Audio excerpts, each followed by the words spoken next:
All right, we're live. Hello, everyone, and welcome. Let's go ahead and log in. I don't get to see comments on my screen anymore, so I got to get into the iPad in order to see them. Come on. Ooh, yeah, this is... Oh. Wow, that is slow. All right, there we go.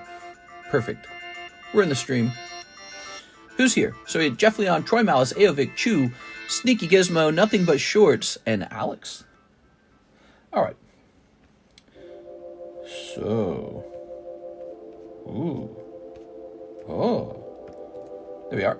Title tonight. Free giveaway. We gotta do a giveaway slab tonight. Very hot break slabs. Wait, didn't we already do this one? I thought we already did this one. Yeah, Joseph Albrecht already won that card. Oop, forgot about that. All right. Well, he used to be in one more thumbnail then.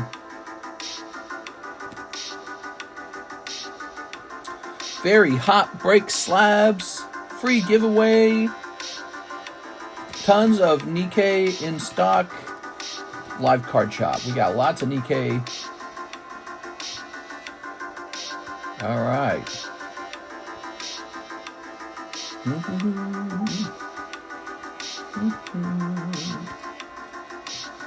We're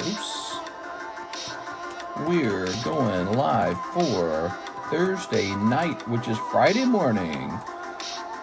It's 1 a.m. for me, which means it's 11 a.m. in California. This is closer to our usual start time.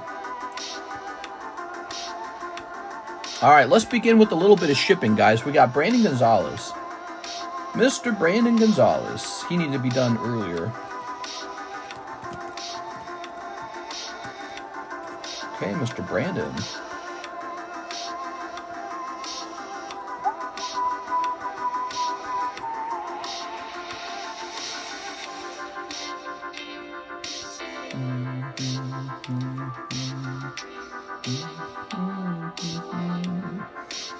All right, we're hitting print. Okay, address has changed. Let's try this again. Brandon Gonzalez is shipped. Let's get scuffed next. Mr. iShowSpeed might be promoting One Piece. What? I don't know who that is. I must not be hip. What's up, Serge? What's up, Bargain Hunter? Ah, Joshua Collins. Wow, that's super cool.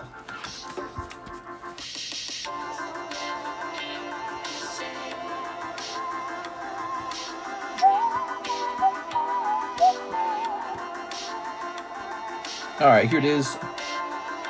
Joshua. Is it Collins? Yes. We're going to say scuffed.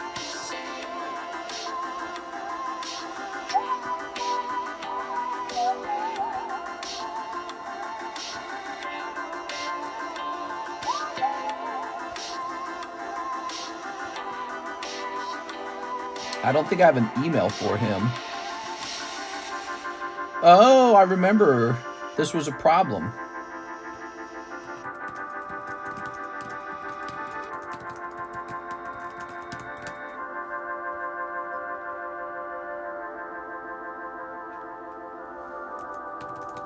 The problem with the shipping is he said upper apartment.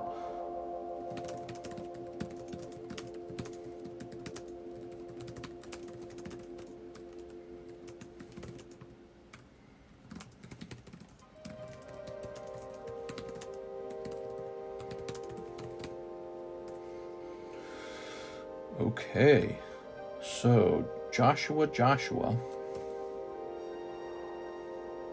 We're gonna remove this. Has he sent me a PayPal payment before? I can't stand iShowSpeed. He's a streamer with 34 million subs. That's a lot of subs. That's sad, getting paid for nothing. I don't mind if One Piece stocks go up. All right, let's see. according to my sales data, we've slowed down. We need to make some sales, guys.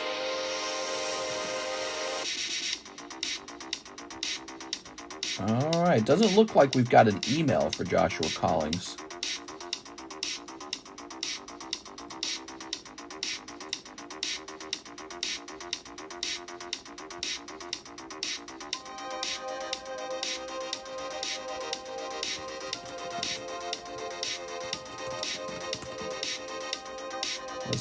Let's see.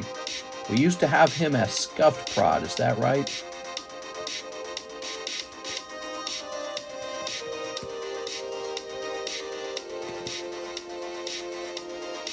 So we won't have that anymore. Let's go ahead and ship him without a tracking number. All right. Print. We haven't seen NHCC. We also haven't seen Joseph Jones as much. We also had another guy. What was his name? His name was John Lucas. You know, people really do just kind of come and go. I'm not saying that's what they've done, but, you know, I think how people open Pokemon cards is they'll come and they'll spend like $1,000, $2,000. Sometimes they go really deep and they spend like $10,000. And then they go, you know what? I need to take a break from this because that's a lot of Pokemon. So, yeah, it's interesting to find somebody who can spend money every single night of their life on Pokemon cards. And people like that are out there. I call them my besties because we got a similar habit. Ready? So, we're started and we need a new Pokeball break. Let's take a look at the current breaks. NHCC is always here. He might just be taking a vacation with his family, that's all. You never know. Taking a little break to himself. So this is 8 out of 34. I have had people disappear for medical problems. There was a girl who used to buy cards with us. She was a little bit of an older girl, and she is having, she told me she had serious kidney problems. And so she had to stop buying as a result of that. So we didn't get to see her anymore after that. Kind of sad. All right. Turn that down a little bit now. NHCC is always here. He was in the daytime stream for a quick minute. Oh, well, there you go. One kidney is $138,000 in the black market. Yeah, that's too much money. Hopefully they create, you know, transferable animal transplant parts. You know, they're doing that with the modified, like, pig, what is it, modified pig kidneys, I think that's it. Or is it modified pig heart? I don't remember. So people can't wait for these transplants, and they're doing stuff like, you know, well, we'll make a genetically modified pig heart and give you that, and it's a big deal because if it ever really works, if they ever tweak it to be just right, it could really start to save a lot of people's lives. They want to do that. They want to give people pig organs. It's Windy City Gaming. Hello, mister. What's up, man? So here's an Umbreon. Okay, Magikarp. There's an Umbreon. We could do an Umbreon break with these unusual Umbreons. Rayquaza's cool. He's another modern option. I need to go put this on my shelf with my other Mario cards. All right. Let's see. We got some EX Deoxys. Oh, here's a Houndoom. He's nice. Here's another type. Oh, this one looks like it's not hollow. They're not always hollow. What? Some of them are non-hollow. Now I know. Whoa. That's a big deal. I did not notice that before. Yikes, dude. Wait, it says hollow on it. Ooh, I might need to battle that one.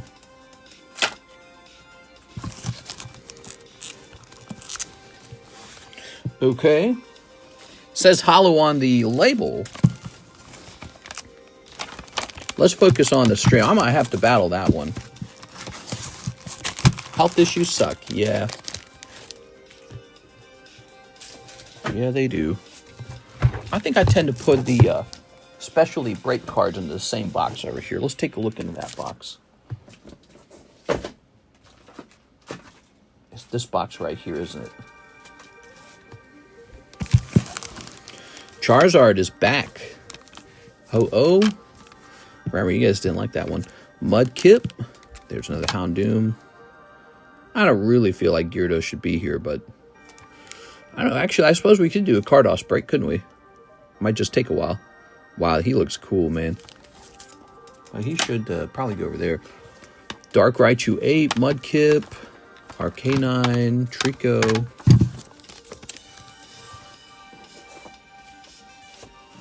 Here are the options for a break. The birds. That's a reverse holo Tyranitar. He's not going to be an option. He's going to move on to my private collection. There's a holo Tyranitar. So that pisses me off. That guy sold me a non-holo Tyranitar that was marked holo. Oops.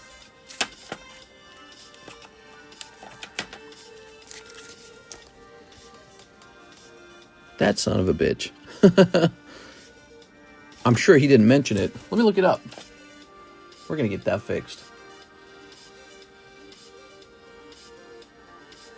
I think I purchased that a couple weeks ago.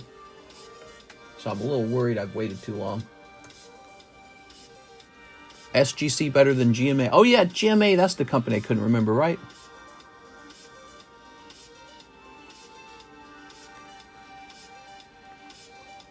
Ah, these guys blur the damn cert number. Now I know why.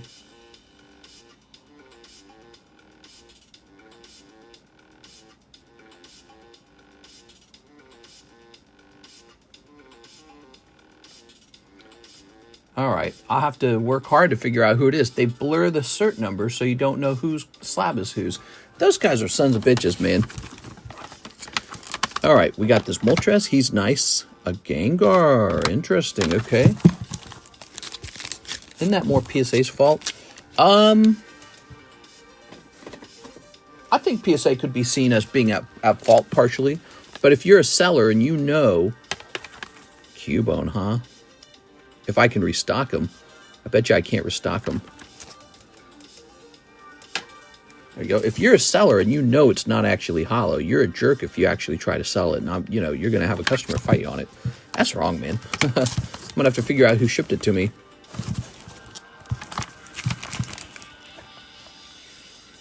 All right.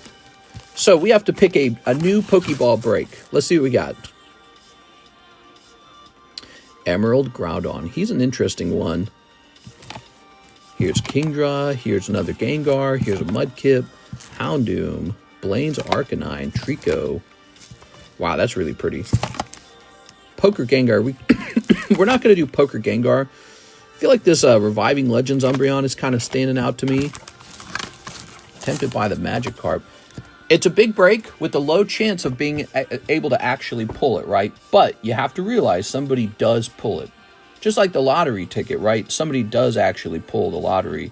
It's just that over there, you have better odds of becoming president than of actually pulling the lottery ticket. Over here, your odds are 1 in 34. So that's, it's not an unbelievable odd.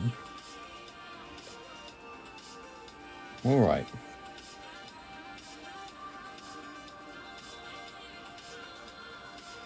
That Groudon is sexy. He is sexy. That's right.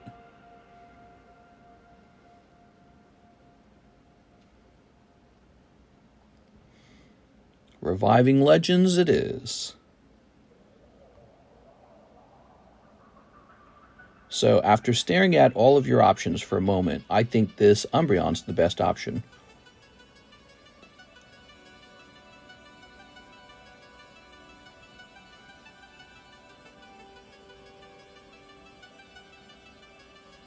Heart Gold, Soul Silver, Umbreon.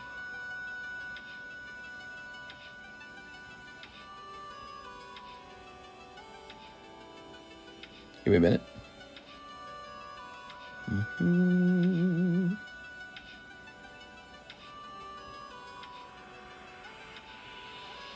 Last few days with the Christmas emojis. All right, so I'll put this back over here. And these will be put away. If you guys like any of these cards better for the break, like, look, these are pretty hot, huh? You can talk up and vote about what you like the most. but I think you can't turn down a chance for an Umbreon. Umbreon brakes are special. I bet you they move a little faster too. That's Magma Aqua Umbreon. You know what's really standing out about this Umbreon? The rich dark color on the card, the whole card. This one here has some lighter colors. The border's a light gray. You got this whole section here that's a light gray. I don't think that's true over with this one, is it? This one has the e-reader to it, so it's an e-reader card. It's totally different. Huh. You're able to see the Umbreon much more clearly. Huh. Very fascinating. We'll do a Magma Aqua Umbreon break soon, but the Reviving Legend Umbreon is going to be our move. This year I'm going to get a new car. What? That Groudon Reverse Holo. Do you guys want that? Does anyone here want the Groudon Reverse Holo instead of the Umbreon? He's an option. It says break on him. Let's see. All right. This is Rev Holo Groudon from EX Emerald. It's in English. So this is a Japanese Umbreon, and this is an English Reverse Holo Groudon. I won't be buying, so I won't vote. I think Umbreon would break quicker, says Stefu. Okay. Yolan says, yes, Groudon. Ooh. I mean, we can always do another Umbreon. Let's give Groudon let's give him a chance. Okay, that's cool. Yeah, why not? He's an English card. Look at this. I actually would love to host this one. I just wasn't sure if there was interest. Yeah, this is great. Ready? If there's interest in the Groudon, I say let's go for it. Because there's always time to do the Umbreon. The Umbreon's not going anywhere. This guy's way more rare than the Umbreon. All right.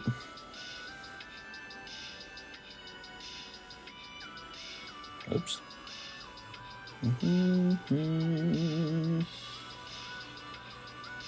Emerald Groudon.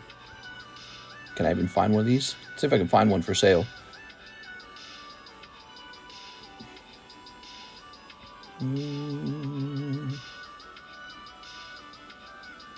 So this particular Groudon's a little more expensive. Oh, but the person selling it has 0 feedback. Oh, I can't do this one. He's too rare. So when you actually look, there are no Reverse Holo Groudons for sale except for this. Oh, wait, here we go. We got this one. Never mind. Oh, but this is a different artwork. That's a different artwork than this one. So then here's the one we have. But look, the guy selling it, no feedback. I'm not in competition with him. Nobody buys from an account with 0 feedback. So I guess we hold this one. What's the pop on him? Sub 150? Yeah, he's rare. He might be 30. Hold on, let me look it up. Anything from Emerald is rare. Let me look it up. Population on the Groudon is 15. That's a pop 15 Groudon. Anything from Emerald is low pop.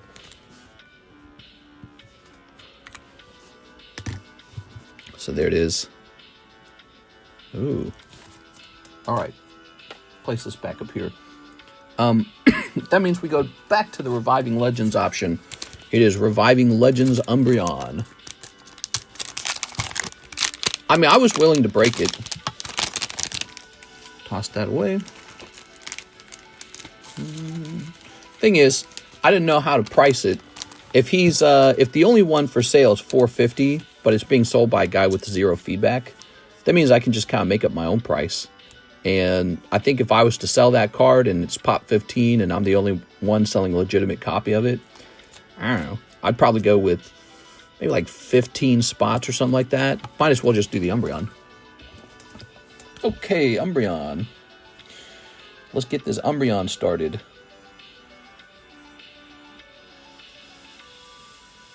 Okay. Ours is first edition.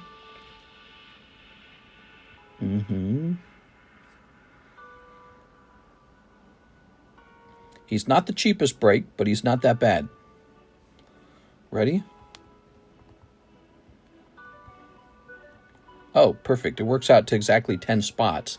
And then a star spot makes it 11. So this is a 2 and 11.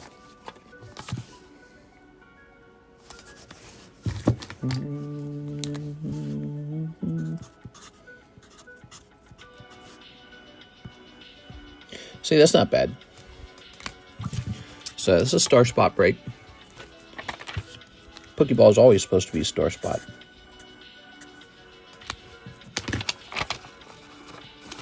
All right. 517 last sold in 2024. That is pricey. That is pricey, isn't it? It's a cool card. It's a great card. All right, so there we go. New Pokeball break is beautiful, beautiful Umbreon.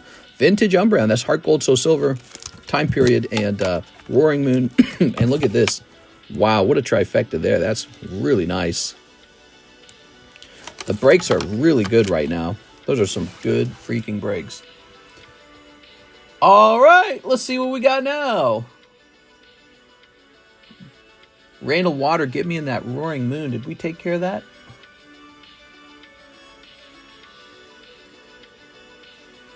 Here's Matthew Bigos. I'll take the Golbat. Ivan Rodriguez, my slab away. Jeff Leon, 1 box on Nikke. We did that. Rain of Waters, get me in that Roaring Moon. Okay, there it is. Rain of Waters. That was done. We have an order. Javier Arroyo, 3 Terra Festival. I have a bag. Thanks. Did we do that one? Javier Arroyo, 3 Terra Festivals. Does anyone remember if we did that at the end of the daytime stream? I actually can't remember. I think we did. Aovic here had the 5 Fujimi Bunkos. And there was one other order. We might not have done the Javier. I think he was next. Yeah, I'm looking at it. There were 2 orders to complete, and this is probably the second order. I think I was next. You didn't do my 5 Bunko. How's it going, Josh? Hold on. Yeah. Aovic, 5 Fujimi Volume 1, and then there was like one other order. I think it might have been this Javier order. Can you order new cards like My Hero Academia cards on your next live? We have that right now, don't we? We have that on the menu. So if we scroll down to Union Arena, Weiss, Disney, Final Fantasies. Oh, here it is. Union Arena, My Hero Academia, 3.5, $3.50 per pack. So we got that right now. That's available. All right, I can't remember. Is this available? I think this is available. Here it goes. Okay, you ready? All right. Let's toss this away. Javier Arroyo. Here's these 2. And here's the Roaring Dragon guy. And Gabite. And there you have it. Okay. Good. I'm a big fan of Card Open. You're a big fan of Card Open? I'm a big fan of Card Open. How coincidental. All right. Let's grab his gigantic box. I'm a big fan of pack openers like you. Thank you, man. I appreciate that. Yes, we open cards for fun, and we have a lot of fun. We've been doing this a long time. Here we go. All right.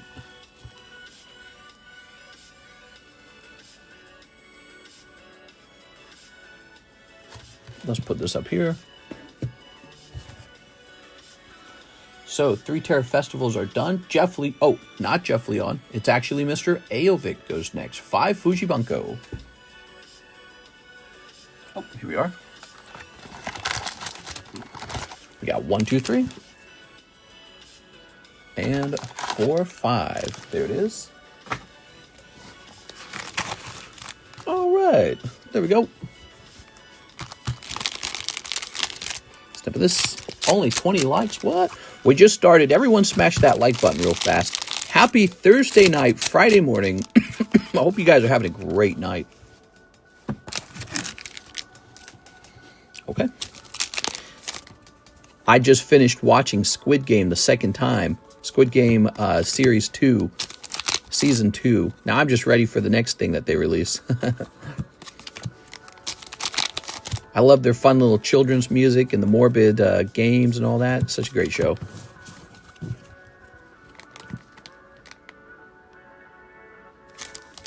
Oh, you're talking about from... Yeah, I think I have the Kyogre somewhere. I don't think I sold the Kyogre. So I've Groudon Kyogre. Here we are. And there we are. No luck this time, Mr. Aovic. Are yellow back poker cards more valuable than red?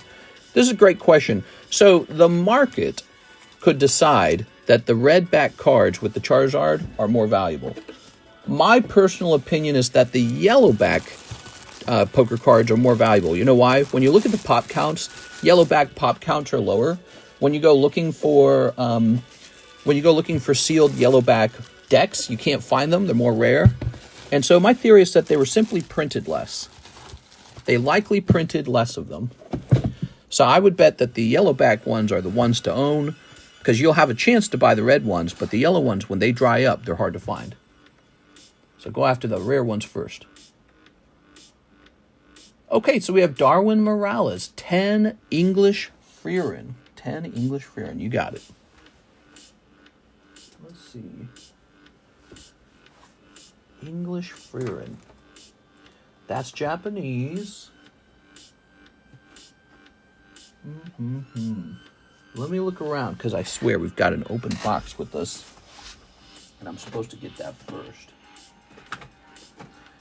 Fujimi, Spy Family. Got some stuff here and here. It looks like we're getting a new box of Freerin. Okay, new box of English Freerin. So weird. It really feels like we had an open box somewhere. Wait, is this it down here? Nope, that's Japanese. All right, new box. I'll go grab it. We got so many sets. It's so confusing.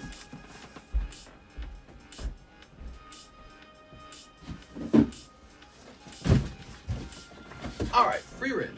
Coming right up.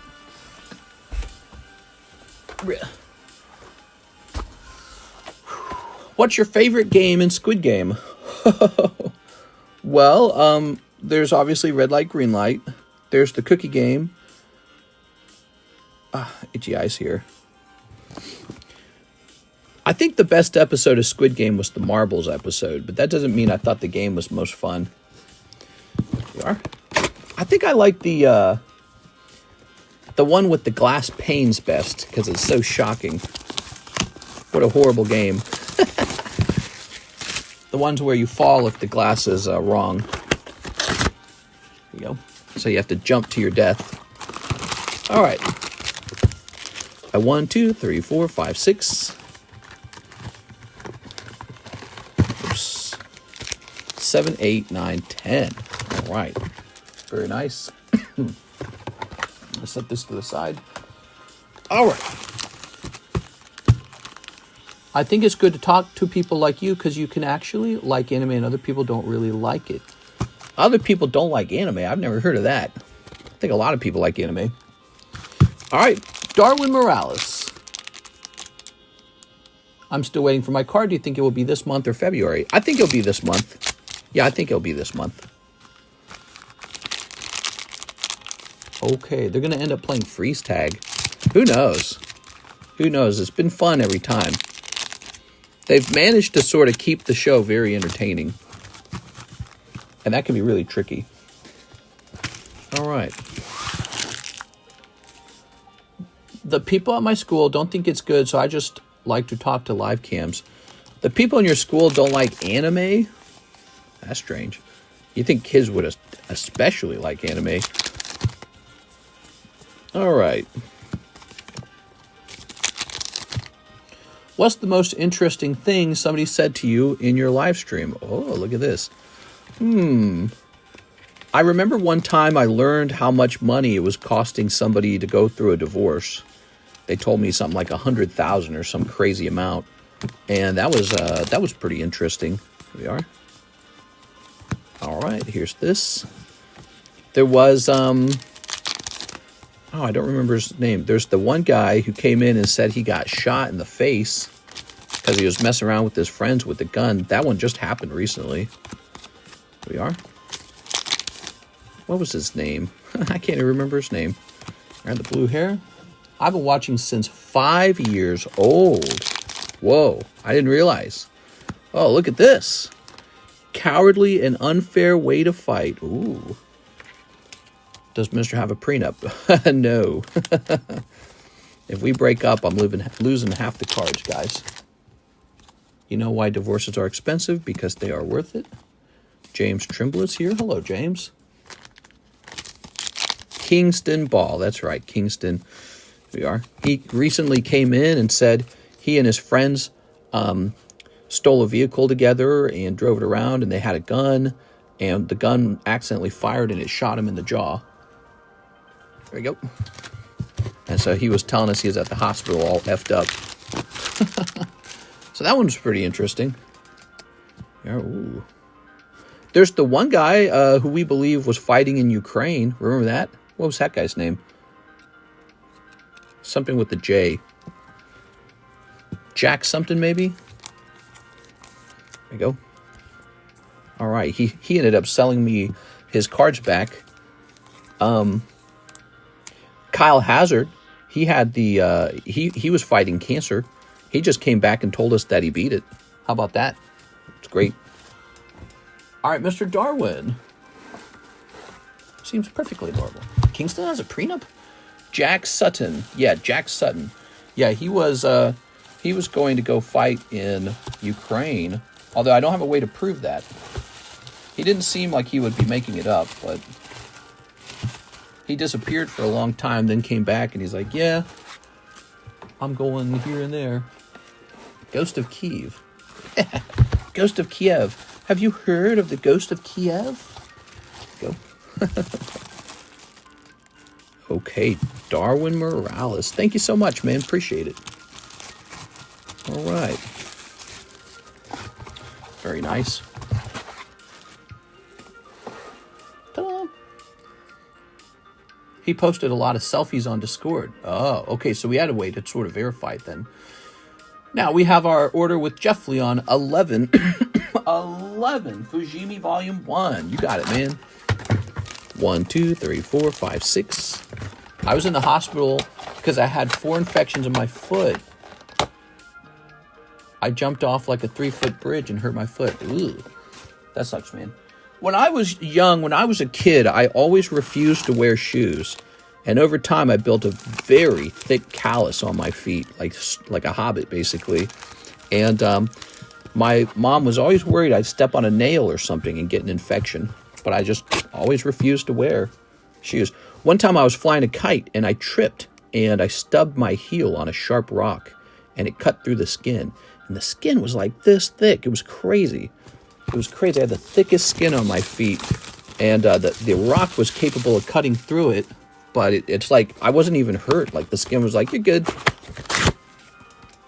No, I don't have that anymore. I stopped. No more bare feet for me. But I used to spend hours and hours outside playing. Hours with no shoes. I could like walk on glass. It wouldn't matter. All right, you ready?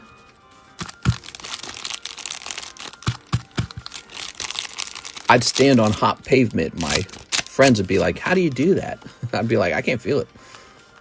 There you go. Too much skin on my feet. Snipping this. And snipping this. All right. It all stopped when he stepped in a large, steamy pile of dog dew. Here we are. Boom. Sent $50 Solana. Okay. Give me a moment here.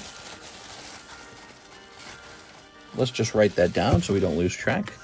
This goes from 60 to 110. There we go. Stock market kind of going sideways today. Shows what I know. There's only one Fuji SR per box. Okay, here we are. Ooh, nice. Set that there. Here's a holo. Is it possible that you can send me a pack of? Yeah, I'm going to send you a pack of. I don't know. Okay. Here's, oops.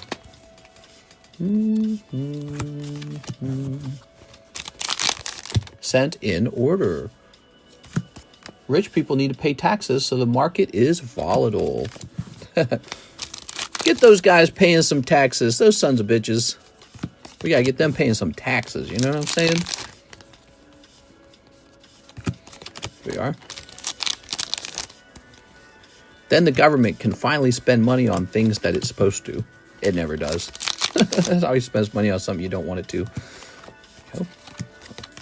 That's a nice card. You got to sell me these back sometime. The holographic, whatever this girl is, I'll get them graded up. Okay, and red-haired girl. Can you open my Hero Next or Spy Family? I do have those, but somebody has to order them for me to open them. That's how it works. Someone has to order them.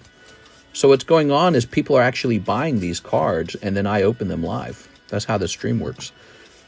We are? Ooh. Got my cards in the mail today. Thanks again, mister. Ooh, thank you. Thank you. Okay. Buy, sell, buy, sell, buy, sell. Yeah, something like that. Okay, here you have it. Lovely Jeff Leon. Mr. Jeff. Oh, so Sawyer. That's how it works. All right, what do we got next?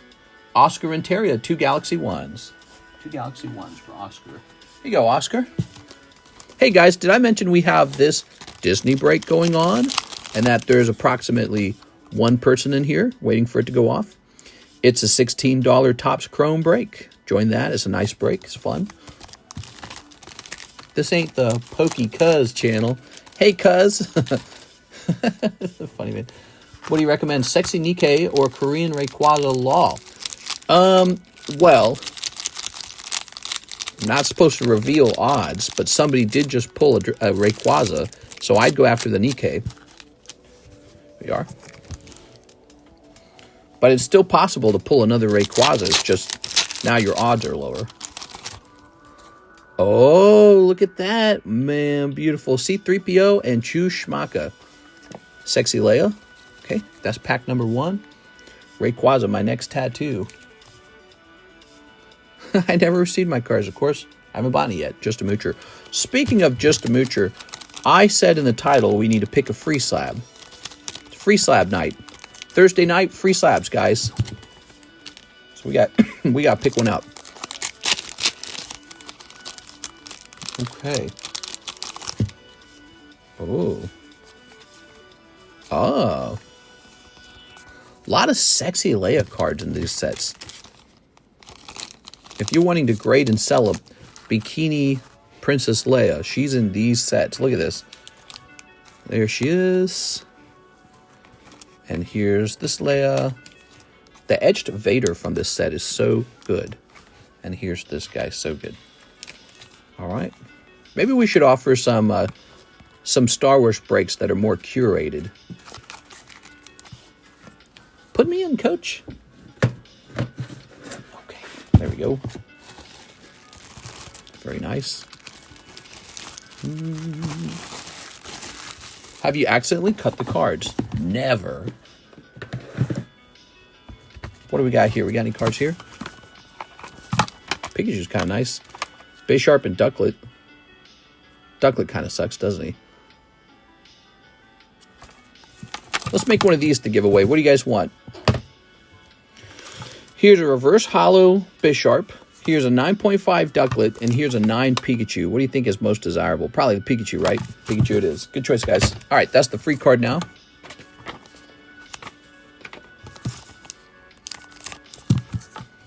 Even though Pikachu's a 9, he's Pikachu.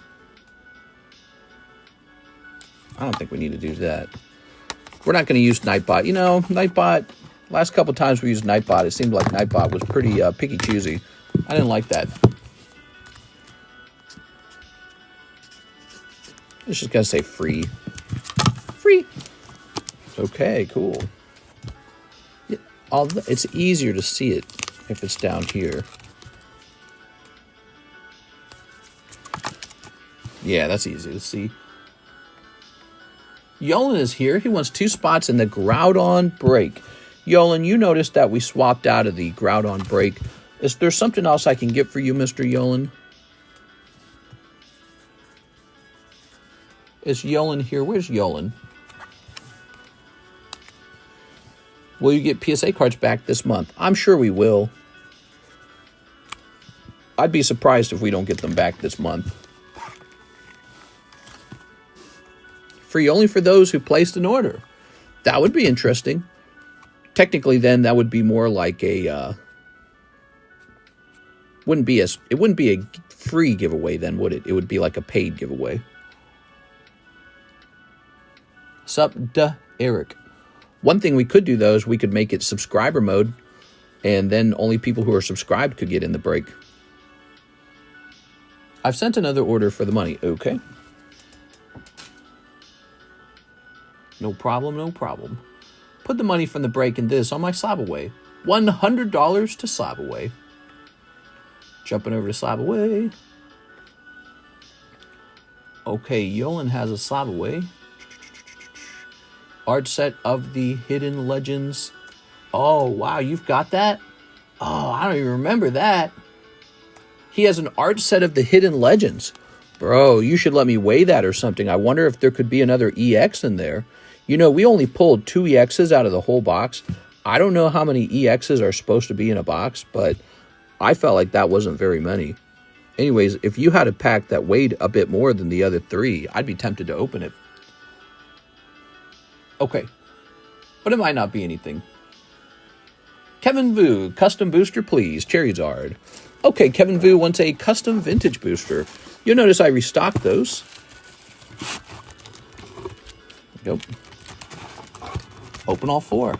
Oh, you could. They are pretty high quality. Yeah, when we were opening them, we noted that they were in great condition. Oh, I need the box back down. You've got Happiny, Nidoran, Sfeel, Barboach, Double Barboach, Goldeen. Here is a Prinplup, Nuzleaf, Unseen Forces Pokemon Reversal, and... Oh, is that it? Oh, that's a cold pack for sure. You got a cold pack. That one was really cold. I didn't remember making that. That's a really cold pack. All right. Dang, dude. Just Pokemon Reversal? Oh, man, that sucks. All right. That's how it works, though. That means there's something else in the box that's hotter, you know, than usual. But as a result of that, one of the packs had to be cold. All right. Sorry, Kevin. That's how they work. They don't all evenly work out to $25 of value. One of them could be worth $50, and another one could be like more like $10. Okay, let's see. Here's an Eric J. Lopez. I have a bag. One Mario Panini. All right. Mario Panini. So here it is. Mario Panini, Eric J. Lopez.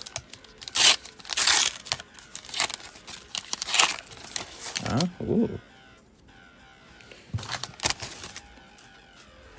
Don't rig the shuffle. All right. Ooh. Mr. Wario. Wario. Luigi time. We got Luigi over there. Whoa. It's me, Luigi. He's trying to finish that golf, huh? He's gonna get in the hole or something. Yeah, I get it. Daisy's watching. Here's Daisy. Lovely Daisy. Okay, now we've got the Wiggler. Peach, looking very regal. Super Mushroom. Red Koopa Troopa. Baby Mario. A puzzle piece. And there's the Wiggly. Cool, man. These are some really nice Mario cards. You know, I had to buy a box of these open the whole thing and grade the whole thing sometime. All right, there we go. Red Koopa Troopa. Okay. There we go. Lovely. How's everyone doing tonight? It's PDX. How's it going, PDX? Eric J. Lopez. Where are we going to find your bag, Mr. Eric? By the way, guys, we have some vintage packs for sale. All you got to do is ask to check and see which ones. Here they are. If anyone wants to spend a lot of money all at once. Here's Eric. There you go, Mr. Eric. Who's buying the Mario cards? Eric J. Lopez. That's who. All right, cool. Irving Morales says 1 Tera Festival. Irving Morales. Let me move this back over here. And let me grab one of these. 1 Tera Festival. Baseball says put his credit into the Magikarp. Oh yeah, we're doing a Magikarp break. And if you're paying attention, it's pretty fair. The price on it's, I mean, it's, it's really nice. But that's because I know it's a large break. I just want to see it wrap up and see who pulls I do. It'll be exciting. All right, you might get lucky, Mr. Baseball Mitch. You might pull that Magikarp for $40. Exciting, right? Irving Morales. Irving with an I. He might be the fastest moving break, actually, the Magikarp. Faster moving than the others. He didn't have a box, does he? No, he's right here. He's right here. We got you, Mr. Irving Morales. Very fair. That's what I'm saying. Sometimes when I do the breaks, I add like a certain percentage margin. I didn't really do that here. I just did sort of like a small flat fee for myself. But that's because I want to break it. I think it'd be really fun to break. Man, I got to cough like crazy. Why do I got to cough so much all the time? Here we are. Okay. I thought we had fixed it when we had cleaned up the other room. So you said you had store credit left. It will be great content. Good idea to get it going quick. Let's see. Ah. Found you. So he talking about this right here. $40. I guess we don't need this card. And let's grab the fish. The fish has jumped to 9. Like it's a piece of cake.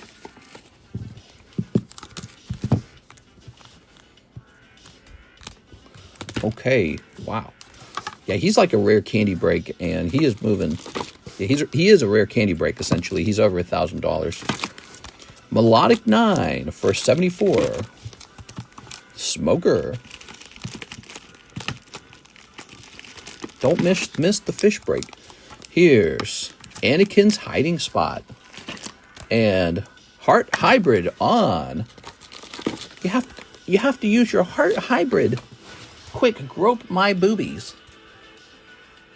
All right. Let's jump over here. Oh, I better tell him. Okay, shipped. All right, now we'll go back over here. The All Slabs channel and take a picture of this. Okay, got a picture now. Very good. I just watched a guy hit a $250,000 minimum card in a sport card channel. Oh, a card worth $250,000? That's crazy. It's a lot of money. Just like our Pokemon cards. They're like on the same level. Let me have a sip of my coffee here.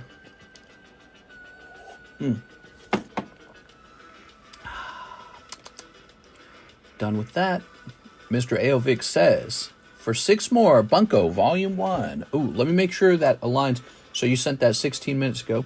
Let me just make sure you're not in competition with somebody. Nope, you're good. You are next. Okay, 6 more Bunkos. You got it, man. 1, 2, 3. 4, 5, 6. All right, we are running lower on this product. This is Bunko. Oh, Fujimi Bunko Volume 1. I got to think about restocking that. Black Nebula Prism, Jaden Daniels. Sorry. Fushimi Bunko. All right.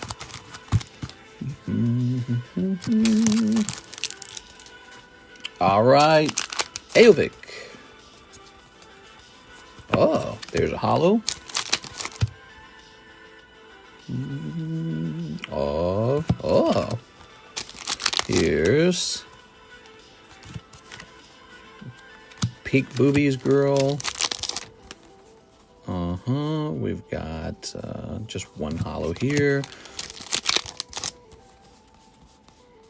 Here's a holo. And here's a holo. And here's a holo. All right, very nice. Baseball, that's crazy. All right.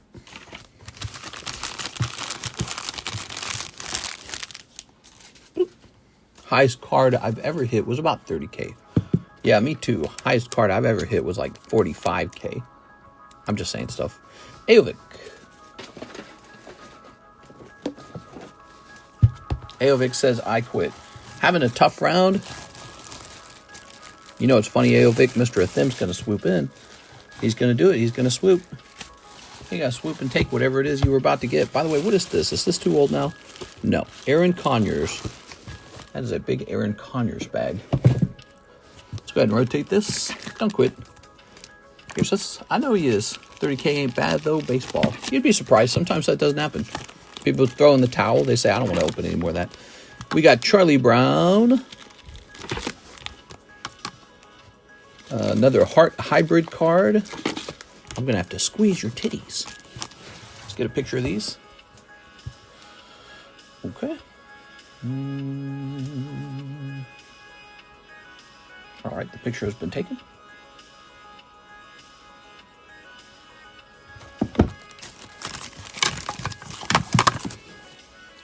Very nice. Okay. You received Solana. Yep, I got the Solana. Very good. Now, James Trimble. 1 vintage custom pack, 1 Pokebra, 1 box of Nikke. Cool. Okay, let's get started. I like this order. 1 Pokebra. The Pokebras need restocking. I haven't done them in a while. Oh my God, please. Okay, you ready? Cut that in half. Grab this. 1, 2, 3. And there you have it. So that's going to be yours. What do we got? Tag Team Buzzwole. Tag Team Meltan and Lucario. Aether Foundation Employee.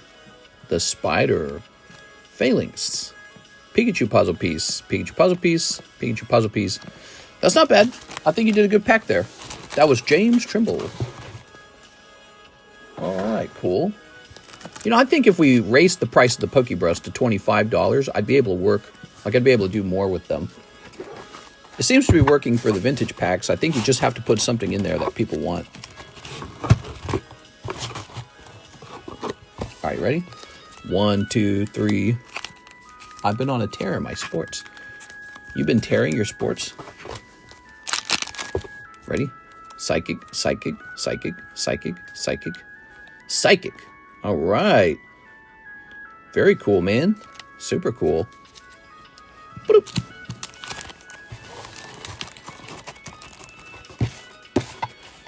Toss this up here. Hold on. Mister, I enjoy the vintage packs. I think they're really nice. All right, I just had a big cough there. 1 box of Nikke. However you say it. There it is. Ah. Haha. Ta-da.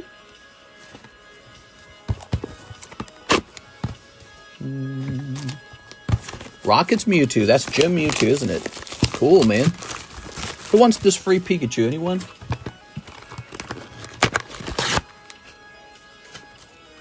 All right. Ooh.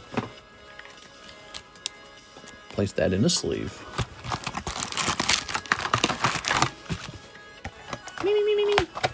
I'm hoping Lamar knocks off the Chiefs in the playoffs. Yeah, I'm so tired of the Chiefs. Freaking, you got Mahomo. God, dude, I'm so tired of the Chiefs. Freaking Missouri. Missouri sucks. No, I'm just kidding. Dude, they're building so much in Kansas City right now. It's crazy. They got all these projects coming. I think it's all just because of the Chiefs. I hope the Lions win the Super Bowl. Nah, bro. Chiefs are winning again. They're going to win. And this is what's going to happen. It's going to be very close. The Chiefs are going to be losing. And then they're going to win on a referee call. They're going to be super close. And Patrick Mahomes are going to say something like, oh, no, he was interference or something. And the referees are going to be like, interference. Okay, you ready? Here goes. This girl. Doot, doot, doot, doot, doot. Here we are. The refs will make sure. Okay, here's this. Oh, she's going to hit you with the chair, it looks like. Nice. Okay, we got a chair. There we go. That's not the script. You got to stick to the script. Okay, all right. It's all scripted. That's the theory, right? There we go. Oh. Oh, look at that. And a hollow. I'm a Ravens fan, so I want to get a Super Bowl this year. Okay. You're a Ravens fan. Konnichiwa. That appears to be 3 full arts. I think we are done. Oops. There we go. Yeah, I'm a huge Ravens fan. Caca! Ravens are so cool. There's a hollow. Okay.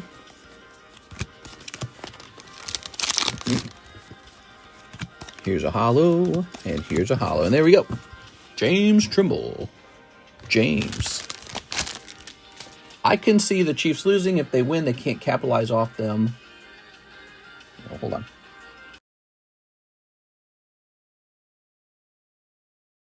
Man, I have some kind of dry cough going on. It's so annoying.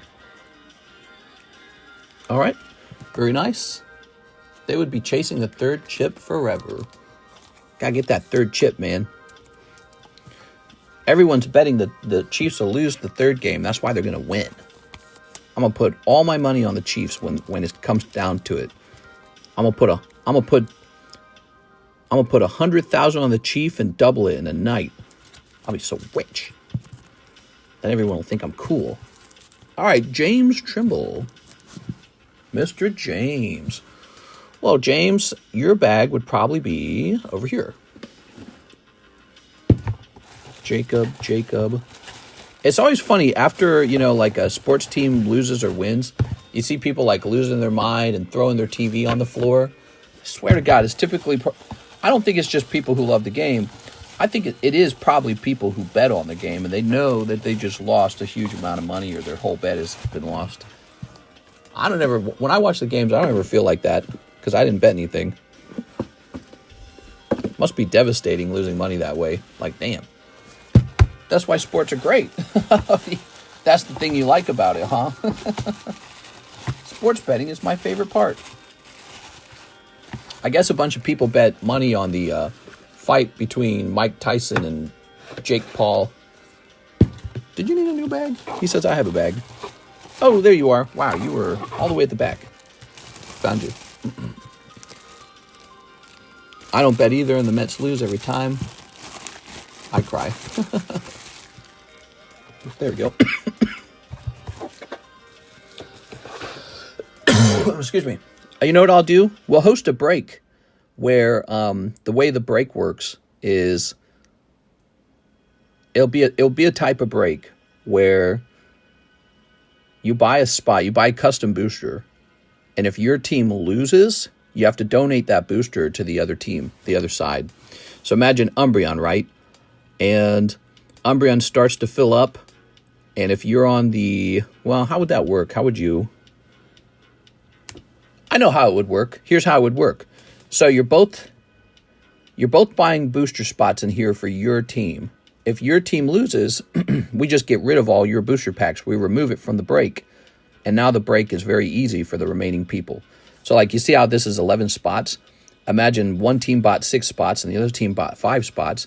The losing team just gets kicked out, so there's only 6 spots remaining. That'd be interesting. All right. So what's next? We've got Mr. Rena Fulbright. I think that's right, Rena Fulbright. 3 top singles. Nice to meet you, Mr. Rena. Okay. Is it Rena? Might be Rena. Oh, you got Wigglytuff Rainbow, Kingler, and Clones. I think it's Rena. No, I think I'm a person who has like a asthma sensitivity, and so I think if the air quality isn't nice enough, I cough.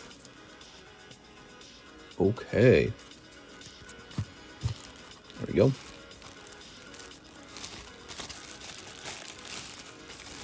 All right, Rena.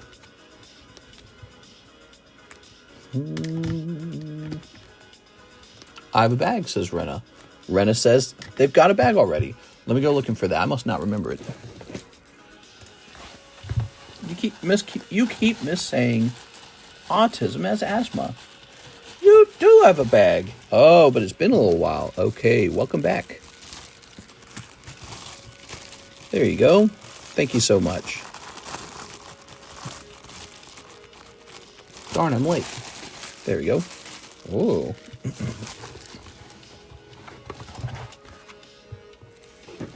Guess a number between 1 and 20 to get into this Pikachu break. Guess a number between 1 and 20. Look at all my Dusclops. I'm so proud of them.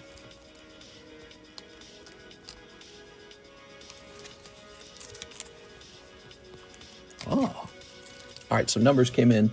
You get 1 guess, by the way, only 1. Landing on 5.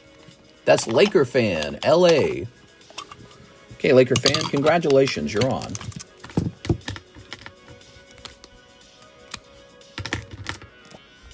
I like this better than Nightbot, don't you guys? Okay. Would you guys like it, though, if Nightbot put our Discord server link in the... Let's see, can it do that? Where's my Nightbot? I'll open Nightbot back up. Currently closed. Here it is, Nightbot. I said 5 too. Yeah, but he said it first. He said it first. All right. Lakers fell off Discord. Yes, Wayfair. So, who's next? Stephen Woolridge with the large order. 1 box of Code Geass. I'm hoping for some luck. Thank you so much. Let me go get a fresh box of Code Geass. All right.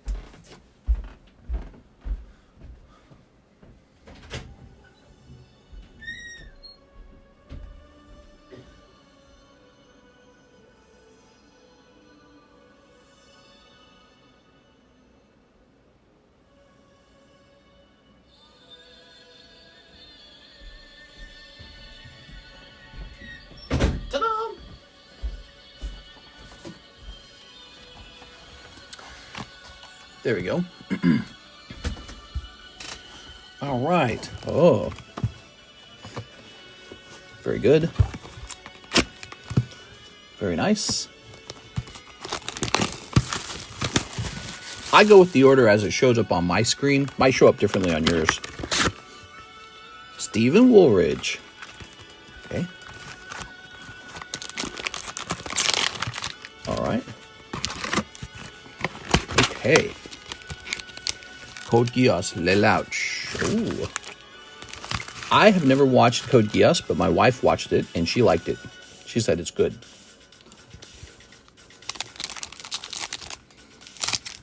There we go.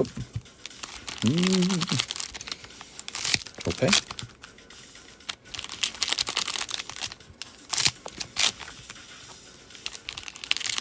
The code sends it to their screen first, then the server, then others. That's right. Oops. All right, all right. Code Geass is top 5 anime for me. You should open some. We've got some English Code Geass.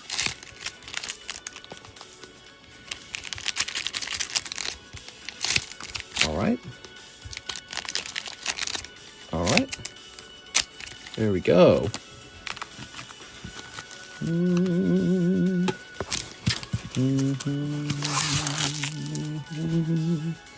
Ready? Okay, so we got Le Louch, Lampe Rouge. I don't have to look for any action points in the middle, right? They put the action points at the end in this set, I'm pretty sure. Lancelot, Air Cavalry. Okay. What next? Konnichiwa. Here's Varus, Chess Game. Le Louch, Lampe Rouge. Oh. Very good. Gurin. It's Gurin. CC. Lancelot, Gawain. It's Gawain. Gawain's World. It's my favorite anime of all time. I've always sympathized with the Leilu because of my DID. There we go. Here's Gekka, Shirley. Don't call me Shirley. Boop. If you could snap your fingers and choose between ending world hunger, ending poverty, or drug addiction, you can only choose two. I would snap my finger the first time to double the number of single mothers, and then after this, the second snap would be to raise rent on them. There you go. So those would be my choices. Double the number of single mothers, and then snap my finger again, raise the landlord rental rates. Go here, Cece. Just snap and in poverty, then people can afford food and drugs. Okay. Here's, oh, there we go. That is going to be your star card. Cece? You got Cece. Ooh, too many single mommies. Yeah. Too many single mommies. They're single, and it's sad. Here's Le Louch, Lampe Rouge. All right. How many cases of prismatic is coming? Not a lot. Not a lot. It's going to be ridiculously expensive, too. I'm scared of it. I'm scared of it. I'll order more if you guys are blasting through it, but I'm scared of it. Definitely scared of it. I want to drive NASCAR, but I'm not poor and stupid enough. Sorry, Cartman. All right. That's one whole box. Wait, you've also got your Code Geass promotion pack. So last pack. Snipping this. Very nice.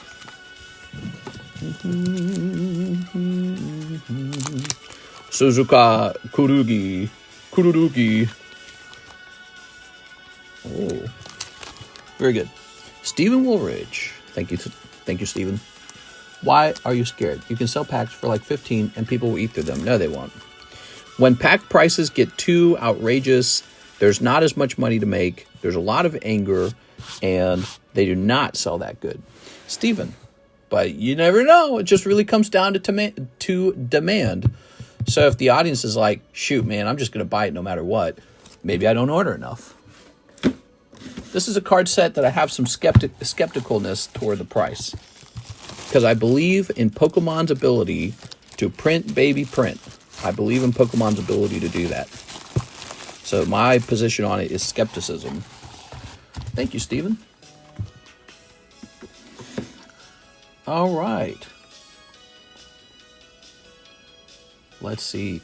Next up, we have an order. Martin Ramirez, 2 Nikke. Yes, okay, sounds good. Okay, we got 1. We got a 2. I don't think they have reprinted Surging Sparks yet. I don't think they've reprinted Surging Sparks. I think that, in general, you're just going to have to be a bit careful with all these sets right now. They're all fun. There's a lot of greed. We are. Just going to have to be careful. Pace yourself, because I think it's more likely that the price falls on Prismatic over time through heavy reprinting. Oh. You know what Pokemon did is they printed 151 like a full year later. What does that tell you? Okay, Martin. Thank you, Martin. What pack does the Magikarp pull from? Paldean Evolved. We have it in the menu right now if you'd like to open it. Mr. Martin. Mr. Martin, open Nikke cards. Mr. Martin, open. I hate 151 in Crown Zenith Eel. Ew. Yuck. So gross. Kabutops. Crown Zenith got me back into the hobby. We got Star Wars for 35. We got The Moon. Lunatone. Glowbat. Here's the Mangladorian. Not the Mangablorian. It's the Mangablorian. Okay. Ohana. Ready? Here goes. We have a picture of these cards now. Crown Zenith doesn't have booster boxes. What? Yeah, it does. It has lots and lots of booster boxes called ETBs. Okay. Now we have Miss Elizabeth Rains with 4 holo shuffles. Hello, Elizabeth. How are you tonight? Hope you're having a great night. If you're new watching this show, open some cards tonight. Give it a try. It's really easy. Head over to the description to see how to open cards. 1, 2, 3. 1, 2, 3, 4. I would love to open some cards for you. You might get lucky, but you'll probably be unlucky. That's how it works. Tauros, Togepi, or Corio. Oh, I'm so sorry, Elizabeth. That's a cold round for Miss Elizabeth. All right. Do we have room to add another card to that box, you think? Where would we put you, Elizabeth? Are you in box 2? Set these here. It's really fun. It is pretty fun, isn't it? Put that there. Bet you're in box 2. You gotta be in box 2. Yep, box 2. It's got $5 holo shuffles. $5 for a chance for a holographic card or a slab. $25 vintage custom packs if you just want to open up some cheap vintage cards that won't grade 10. Okay, ready? We haven't had a Ray art in such a long time. Here's Fernando, Jujutsu Kaisen. Fernando Nunez. Jujutsu Kaisen. Jujutsu. You get a bonus pack tonight, Mr. Fernando. What luck. The biggest mistake the Pokemon Company did in the last 10 years was not putting Magikarp on the Paldean Evolved ETB.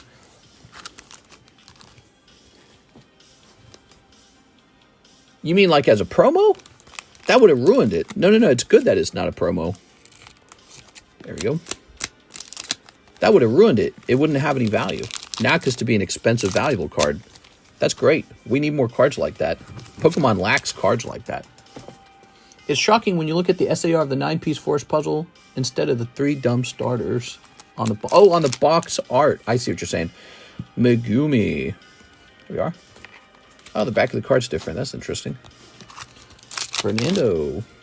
Oh, wow, dude. What a great round. You get the promo card and a star card, which was the last pack in the box. That was extremely lucky. Super nice. What a snipe. Fernando. Now I got to find Fernando. That would be a bag that starts with an F. You know what? We don't get a lot of guys with F in the name. I don't know why.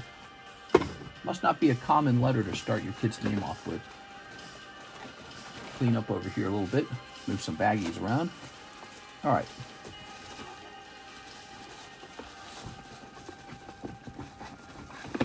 Okay, there we go. And there you are, Fernando Nunez, 924. Very nice. Your card's going in your bag. Very good. Okay, let's get a little rotate. I'd buy a whole wall of Evolved ETBs if Magikarp was on it. This is a girl card break. If you want a shot at a very expensive Sneaker Bunko full art card. We have the Ditto 10, Yellow Ditto. Mickey Mouse from 1935, vintage bubblegum Mickey. That's Merlin 2 Nidoking. And here's Gadatsu for 25 bucks. Grab yourself a Gadatsu. Okay, what's next? We have Jimmy Therese. 2 Terra Festivals. Jimmy Therese. All right, that's an empty box. It's 2 packs, sent 11, put it in the order. Forgot to put it in the order. Ah, okay, give me a second. He's saying he needs another pack. I have to go get a fresh box. I'll be right back. All right.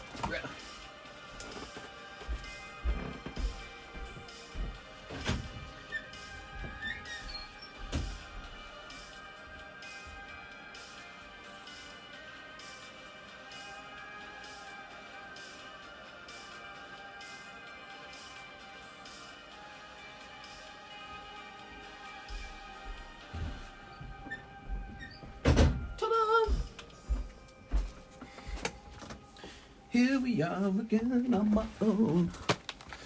Still a crime they didn't put foil etching. Nah, he looks great.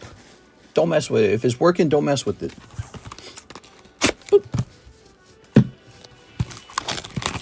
Sorry, Mr. Sorry. No, you're fine. Thanks for placing an order, Mr. Fernando. I appreciate it. Thanks for keeping us busy. When you guys place an order, you keep the stream busy so that we're all entertained. Okay. That's what's so cool over here. Place this down. You should have seen the daytime stream, man. We ran for an hour and a half, and we were so busy. Okay, you got Nabara Kukisaki. Nobaro Kukisaki. All right, very good. Not Jimmy, Fernando.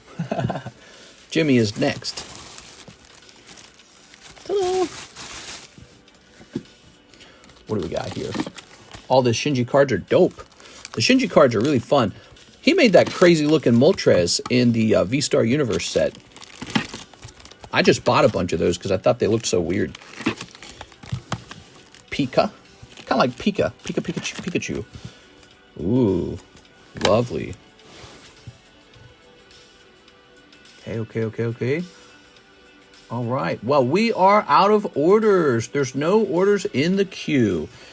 If you guys are looking to place an order for some cards, it is done from the description of the live stream. Let's show that off a little bit. Okay, let's look up my own stream. Clicking on our own stream. I'm getting an ad for like a Gooner game or something like that. Hello, konnichiwa. So here we are. Here we are hanging out together. Yeah. And you should be able to drop this down. Like a boat. I'm getting advertised a boat. Click on that. Click on that. And there it is. How to order cards. Prices are below. Pay for items, add a message. You got PayPal, ZELLE and Venmo, CASHAPP, Wise.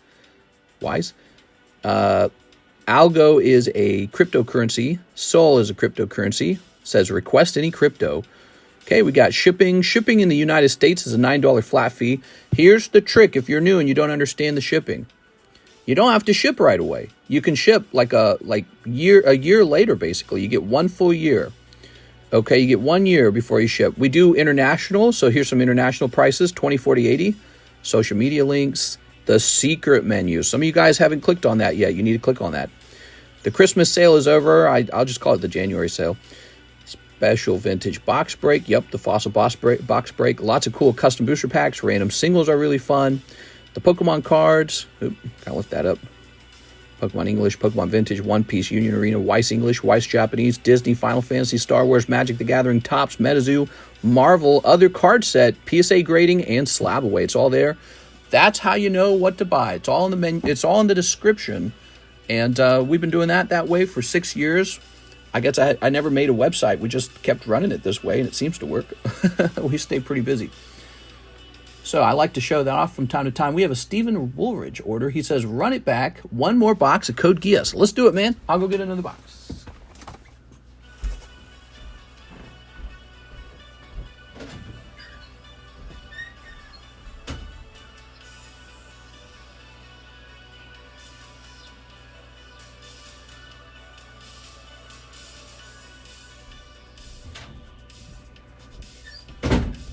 Okay. Okay, there we are.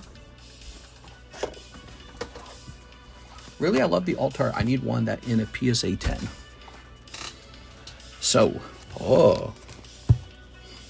let's go ahead and pop this open. Oh,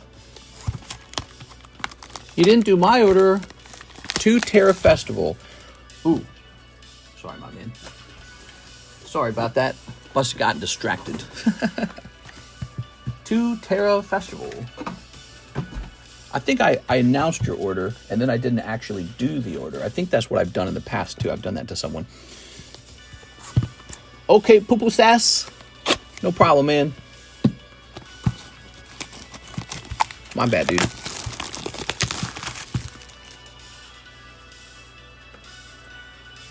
Let's see. Let me jump back in here. I think yours was a PayPal order.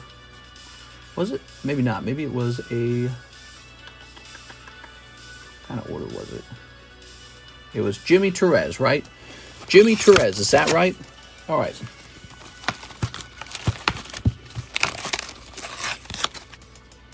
What makes the Magikarp so good is the hidden Gyarados. Just the overall artwork. It's very busy. It's very good looking. It looks like actual art. You know what I mean? That's a cartoon drawing. That's like made in like with the computer in an art studio. This one's cool. This one's made out of clay. But the Magikarp, it's like he's like some kind of, you know, high art style, classical art or something, you know, like there's brush strokes or some crazy crap like that. I don't know what to call it, but yeah, he works pretty hard on those, it looks like. All right, you got it, man. What do we have? Okay, some hollows, some of these, and pack number 2. All right, nothing crazy popping out of there this time.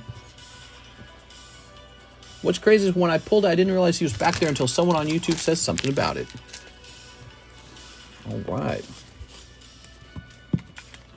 That's Shining Legends Mew on the table there. He's cool, isn't he? Jimmy. You're going to be in the JI box. Jimmy Therese. Oh, yes. Thank you, Jimmy. Come on now. Oh my dear gosh. All right. Okay. Jimmy Therese.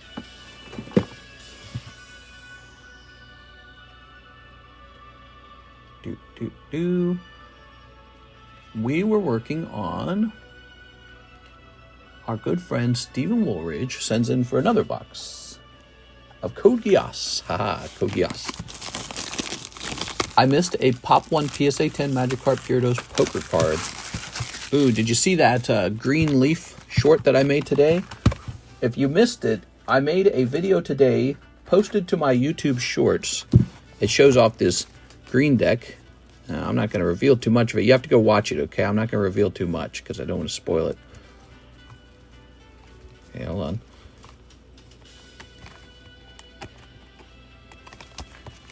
All right. This will be graded in the future. I'm trying to... Oh, there it is. Okay, hold on. Right here. Ah. So that's leaf green. Gyarados Magikarp. We'll have that Magikarp graded. And a little Charizard back there. There's a little Psyduck. Cool, right?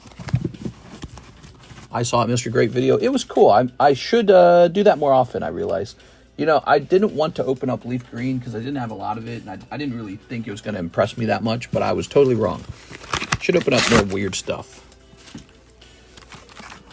Grade those in serial order. I'll do that. Yeah, we'll do that.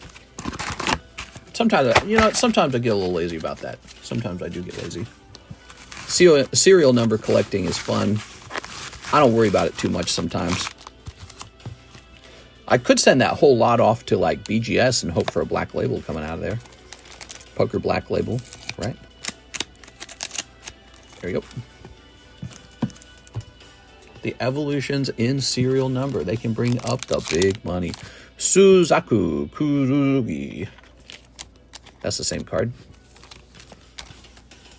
Oops.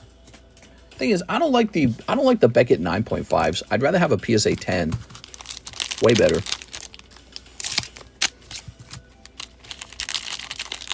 I expect the SPA sub to come back this month, or I'm gonna come visit you. Nah, it's got to come back this month. It's got to. It's in assembly, so it's near the end. It does assembly, and then it does quality control check. I bet you they got like some new guy working our order. You know what I think's really going on with them? It's Christmas time, and they probably received a ton of orders. It's winter time too, you know that? So in the summertime, people don't collect as much. In the wintertime, people collect like crazy. They collect so much. But this is kind of like peak season for card collecting, if you didn't know that, guys. This is when people go nuts for card collecting. Cuckoo for Cocoa Puffs, you might say.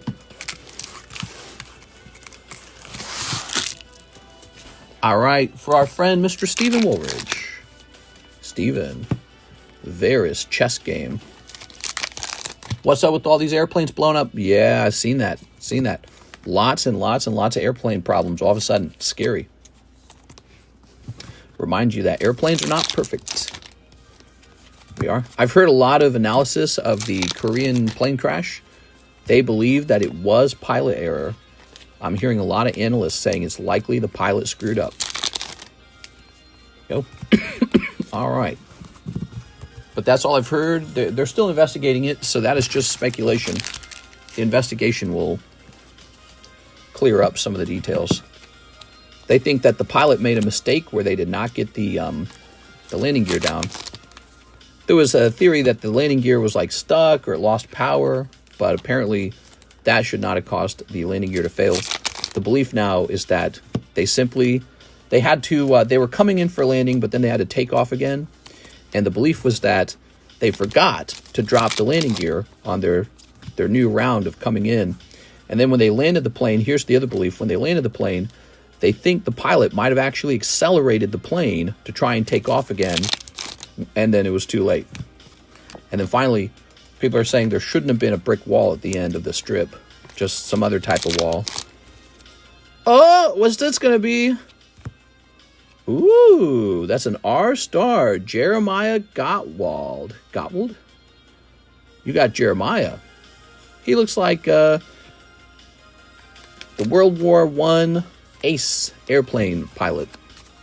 Boeing, we didn't do it this time. Yeah, so it's looking a little bit like it's probably not just a Boeing, mishap. A bird did fall into one of the jet turbines, but they're saying that was not the cause of the failure, the explosion. You got two of them. Suzaku Kururui. SR star. So you got 2 hits in this box. That's cool. So box can have 1 hit or 2 hits. Boy, I wish your other box had 2 hits. Wait, action point, mister. Yeah, action point. What was I going to say, though? So one of the theories is that the airplane pilots were scared after the bird struck them, like distracted and worried. Charles Z. Britannia. All right, there we go. Here's Gloucester. Pretty sad day. Le Louch. Lamperouge. Pretty sad day, it really is.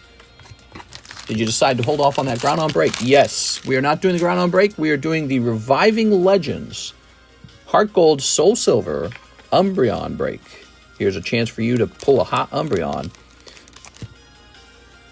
AI cannot take over. It makes too many mistakes. One day it will take over. I'm ready for our new AI overlords. All right. This is why AI will take over. Ooh. I'm ready for AI to run our countries and stuff like that make less emotional decisions and more probably like data-based decisions. Stephen Woolridge. Mr. Steven. Mr. Steven. The guy who blew up the Tesla in Vegas is from my hometown. Woohoo! Go hometown! Now that's sad, dude. What's up with that guy, Was he committing unalive? I don't get it. There's all these conspiracy theories right now. So here it is. Here's a quick look at the current Pokeball break. The Pokeball break is meant to be a hot break. Let's get the zoom. That's it. You've probably never seen this Umbreon. That does not mean it's not rare. What it means is more people need to know about it. They don't know about it. That is Heart Gold Soul Silver Umbreon, and I promise you it's a good card to add to your Pokemon card collection, to add to your Umbreon collection. Take a look at that. It's got those borders, the Heart Gold Soul Silver borders. This just started at the beginning of the stream. You might have missed it. It's only 2 out of 11 spots. So it's nice and cheap, too. That's the nice part. Some of these breaks, you know, like we did the first edition Tyranitar, he was like 1 in 16. This is 2 in 11, much better. The Ho-Oh was 1 in 17, I think. He's 2 in 11. Here's Magikarp. This card's buzzing along. This is the English Magikarp. That's a big deal. So he is the fishy break currently. Super duper fishy, very fishy. And here is the modern break. I called it the mod break. Roaring Moon. Look at that. This comes out of Paradox Rift. Beautiful card. A lot of people didn't realize this nice card even existed in this set because they didn't even bother opening it. That's English Roaring Moon. You could have a shot at it. It's only 1 in 8. It's actually a really fast break. But so far, the interest in Roaring Moon has not been as crazy as Bubble Mew. Bubble Mew was really crazy when we brought that one on. There's no star spot in this one. He's an experiment. We don't know how popular he'll be. I mean, that's from Heart Gold Soul Silver in English. Yeah, it's in English, Heart Gold Soul Silver. So, next up, Eric Rodriguez, 1 Galaxy Chrome. Ooh. Yeah, let's open that. It's a Galaxy Chrome for sure. There we go. All right, so this is 2024 Star Wars Galaxy Chrome. They released a lot of Star Wars product this year, last year. This is one of the best possible sets that they released. It's really good. As it continues to generate more content. How come people love Umbreon and Magikarp and not Haunter and Gyarados? I don't know. It's a good question. People like Gyarados. Gyarados is popular. Yeah, Gyarados is popular. So I did a thing yesterday. After the stream was over, I went and I bought all of the Sandstorm Dusclopses. Just wiped them all off the market at the same time. You guys can go see that. I think it cost me like 1.4 thousand. I just bought all of them. I'm like, why don't I just own all the Dusclopses? Somebody's got to own them. It might as well be me. Right. Here's our little assassin droid. And here is the Death Star. Okay, so this particular pack is not going to have a major smash hit in it. That looks like it's a rainbow. Bro, Legend Maker has a great reverse hollow Haunter. It's a really strange one. It is. Look up the English Umbreon. Okay. Here's these guys. Mandalorian. Star Wars Episode 2. So cool. Love this set. So many great bad guy cards in this set. That's for Eric Rodriguez. Okay, Eric, let's go looking for your bag real fast. Here's Eric J, Heriberto, Evan Rosario, Ernesto. Put this here. He didn't say new bag, did he? Have a good stream. Thanks, man. Appreciate it. He said have a good stream. How nice is that? Evan, Eric Rodriguez. Thanks for all you do. And the code Gios Hot Hands. Thanks, man. Appreciate it. You get the Master Ball? Nice. Oh, look at that. One more. Okay, lovely. Ban AI, says Troy Mouse. Ban it? God, you can't be banning it. Let's have a sip. It'll be like Dune, right? We'll have to ban the technology soon because it's too powerful. Then we'll all be like navigating space with our magical space dust. Where's that Pikachu? We need another free spot. Guess a number between 1 and 20 to get on this Pikachu. Between 1 and 20. Poppy Churro says, can I get a box of 151 Korean? Hell yeah, dude. Get that ready for you. Okay.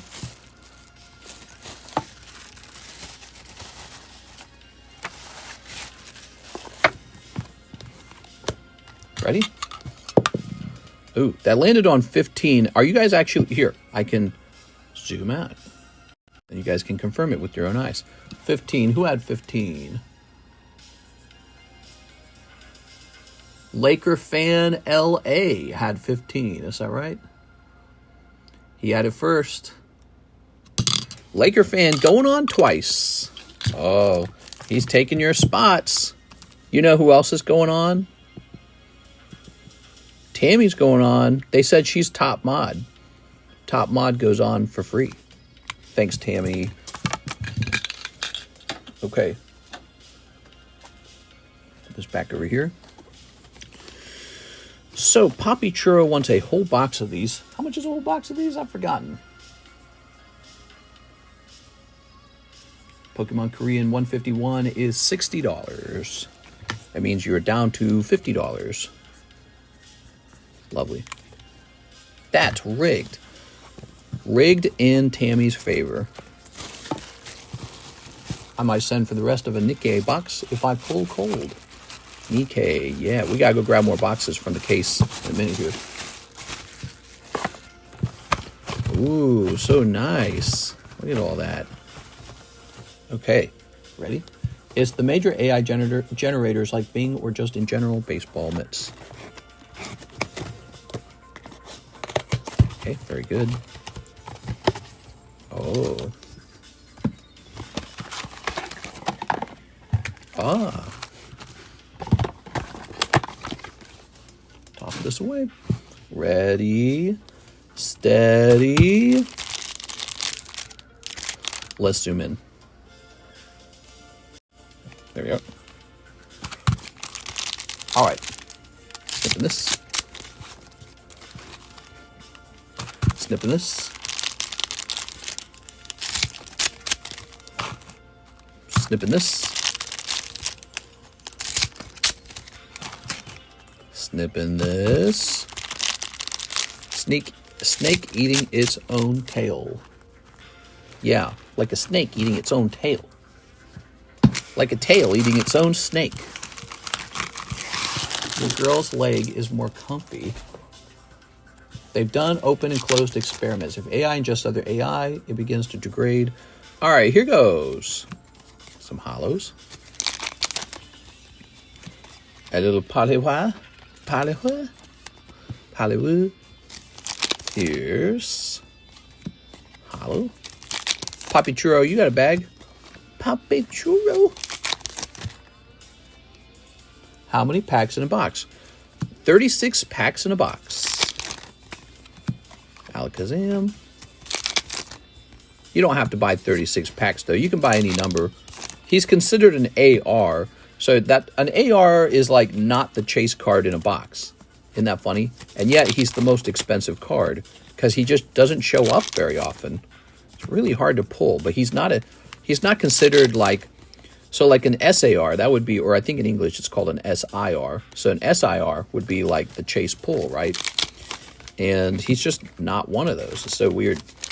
He's an AR. But there's so many different ARs that the loot pool for the ARs is really big. And so as it turns out, he just doesn't show up very often. Are you going to get the Chinese 151? I've looked into it. I can either get the Chinese 151 or we can just buy some. Ooh, Mewtwo. We can just buy some of those promos. But it's tricky because the promos for a little while might be pretty overpriced. Ooh. Bill.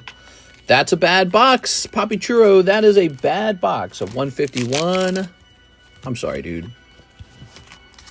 Tampa in the house, always lurking. He's turkey lurking. You're not turkey lurking, are you?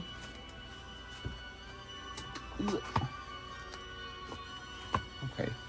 Throw this away. Any worth grading? Maybe the Master Ball. Let's take a quick look at that again. What was it? Nah, you got a bad box. So that's Master Ball, Ammonite, and Bill. I would grade maybe these two right here, but they're not going to make you your money back. They're tough pulls. Sometimes you pull a box and it is cold and you don't make any money on it. You just lose money. You hope that the next box is hot, though. There it is. Poppy Churro. Ah, the joy of the joy of opening Pokemon cards. I did it. I pulled the $1 card. Okay, I can't remember. Did he mention that he had a bag? I cannot remember if he had a bag. Poppy Churro. He does. You got a fat bag now. Are there guaranteed pulls from the box, or can it be a cold box for the cart? I mean, there are guaranteed pulls. Like, you're going to pull some hit cards, but it might not be the ones you want. You might not pull the magic card. Yeah, each box will have hit pulls in it. Like, he just pulled Ammonite and Bill's PC. Those are the hits. They're hits, but not the good ones. That makes sense.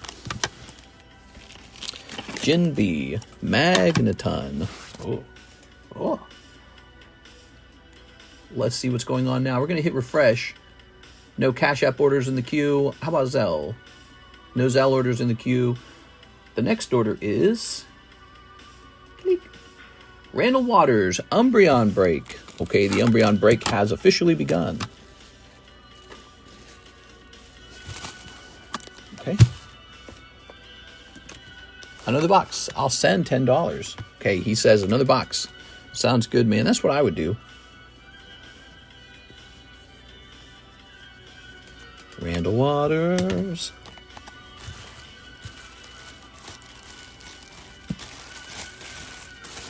Ooh.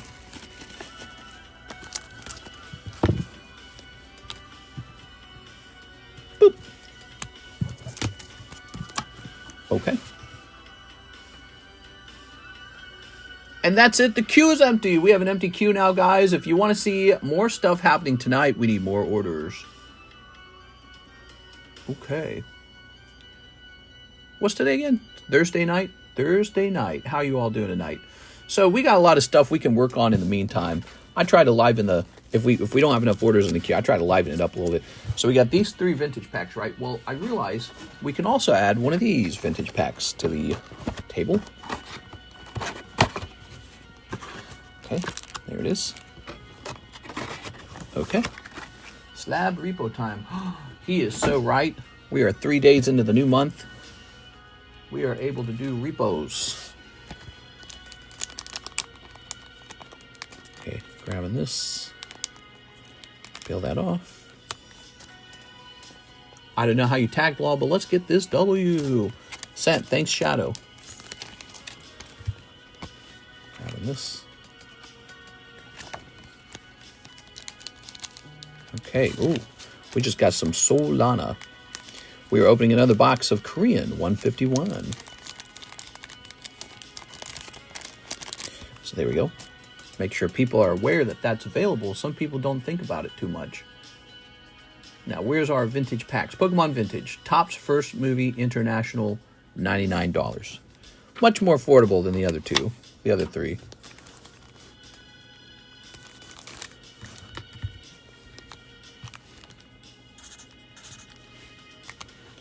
There it is. Oh, yeah. So we got 4 vintage packs. In its vector memory. Yeah, you gotta look for the vector memory. Here's Ghastly 9. Pricey. Sceptile. Girls Talk. Monkey D. Luffy. I've still got one of them. That's gonna sell. I'm telling you. If you've thought about buying that one's gonna sell. I sell out of these. We've sold like 30 of these, and I got like 1 or 2 left. Okay. So, we'll just grab this. Oh, Kendo Pelor sent in as well. What did he send in? 6 Terra Festival? No problem. Kendo Pelor, 6 Terra Festival. We'll do that right after this. Right after these messages. After these messages, we'll be right back. Okay.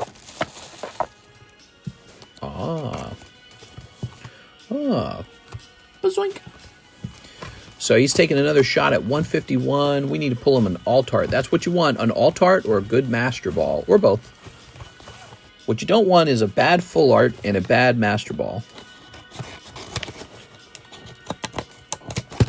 All right, good luck. I'm cold. No cold ones, only hot ones.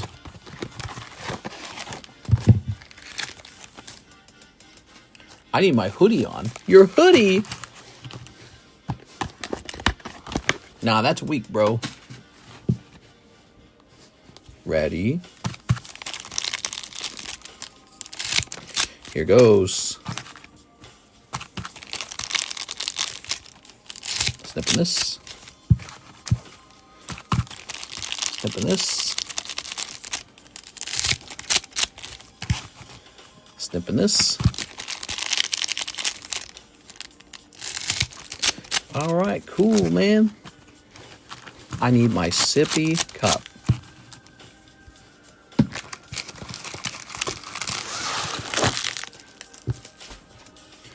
All right, Kendo. Here's a Psyduck. Kendo said he got to open up 5 boxes of Nikke. Wow. We got a lot of your cards, Kendo. You got to ship it sometime. Think about all those cards. They're just over here going, where's Kendo? We miss him. Oh, there's your Master Ball. Primate Master Ball is not a bad one. Okay, there we go. Here's Hollows. Here's Mr. Sublime. It's Mr. Sublime. Oh, okay, so all your hits have been pulled. This box was Primeape and Arbok. It's not a bad box. It's not really a good one either. Here we are. Can you make me some dinner?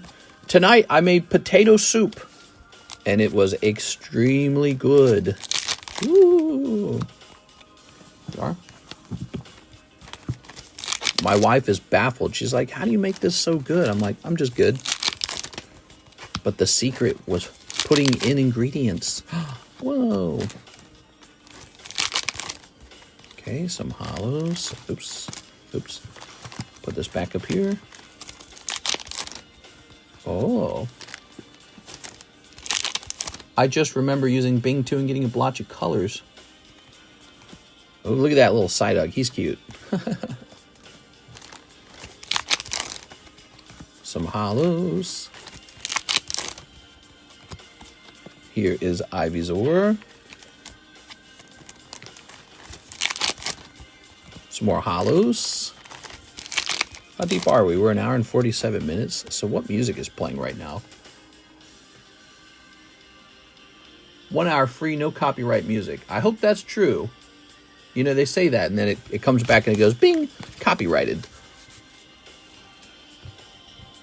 All right. There we go.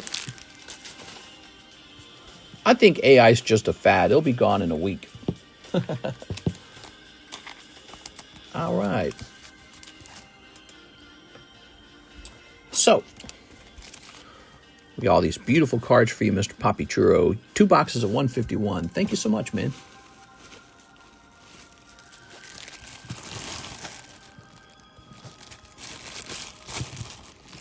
All right. All right.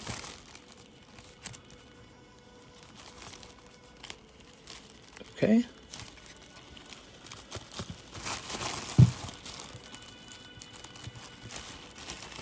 All right. There we go. Now, Kendo Pelor 6 Terra Festival. Kendo Pelor. You got it, man. 6 of these. 1, 2, 3, 4, 5, 6. We got 6 Terra Festival for Kendo. This is it. This is the Umbreon Snipe. I'm so excited for you. Place that there. Yeah, if you're going to Google it, just ask ChatGPT. Exactly. Google's in a lot of trouble right now, in my opinion. Google is in serious, serious trouble.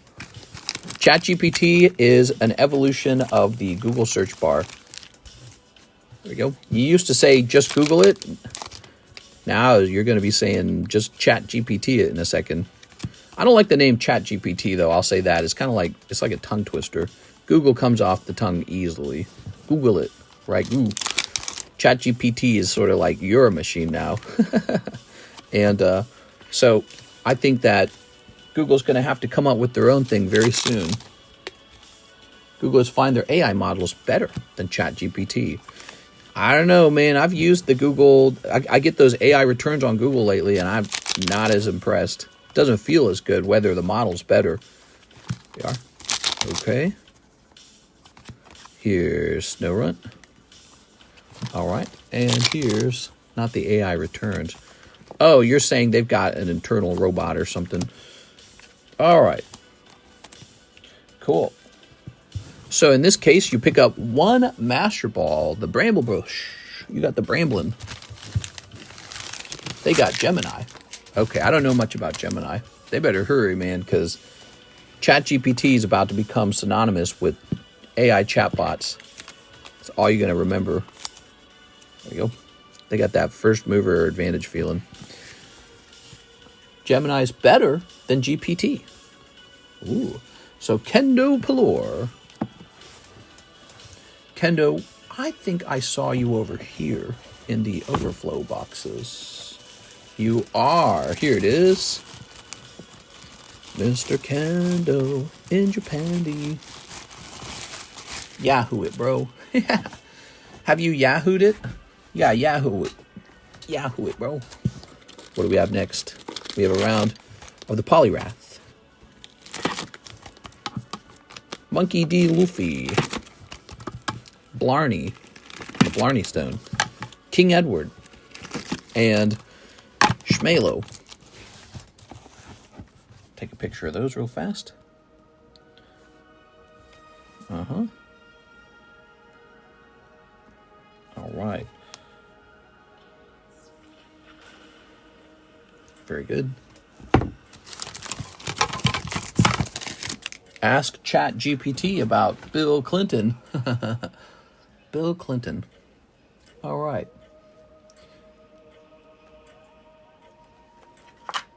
So next up, we have Mr. Miguel Vasquez, one Paldean, one Shrouded Snipes. One Shrouded, huh? Where am I hiding my Shrouded? Back here? Ah, Shrouded Fable. Here goes. Very good.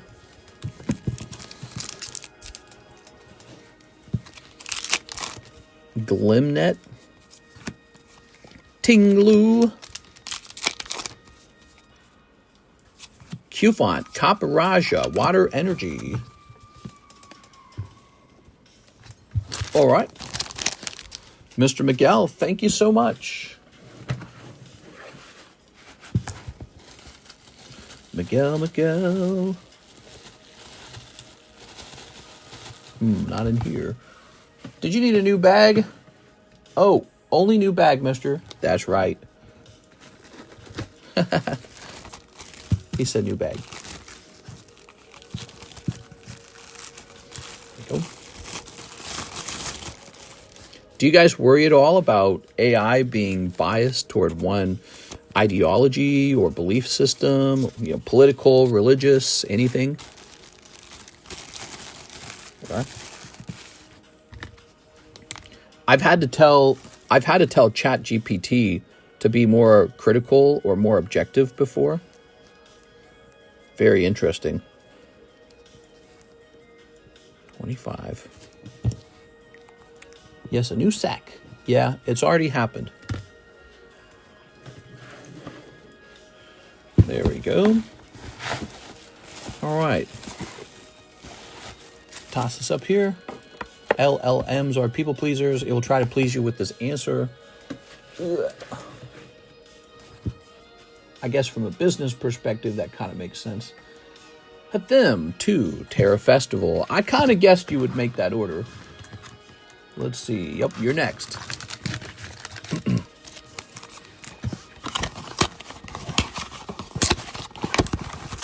All right, look at that snipe. What a gnarly snipe. Ready, steady, go. Got that snipe in. Instant Umbreon. Hathim, what do you think? Could be Umbreon. We've got Virizion. And... oh, you got the bear. Rawr. All right. One bear. He's a cool artwork. I like the bear. So many cards in here are great. My EX was a PP pleaser. Look at this Pidgey. Japanese Vending Series 1 PSA 10 Pidgey. We just sold the Golbat earlier today. He was $80.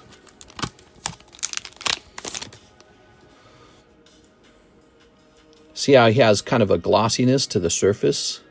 Crazy. These cards are not printed like normal cards. They actually stick to a pad. I could show you. I actually have one. I have some unopened vending series. I could show you where they come from. FM with an H. You're going to be over here on my left. Ha ha ha. Got it. Sometimes I wonder if it's going to be like Pinocchio. I got no strings to hold me down. I'm a real boy. I'm a real boy. Disney 10, Donald Mickey. Charlie Brown. What we're working towards, Sally, is equality for women in sports. Finn and Jake. Halo. That's a Halo sketch. Glandalf. Friend of the Shear. It's Glandalf. Who doesn't like Glandalf? Okay, let's take a picture.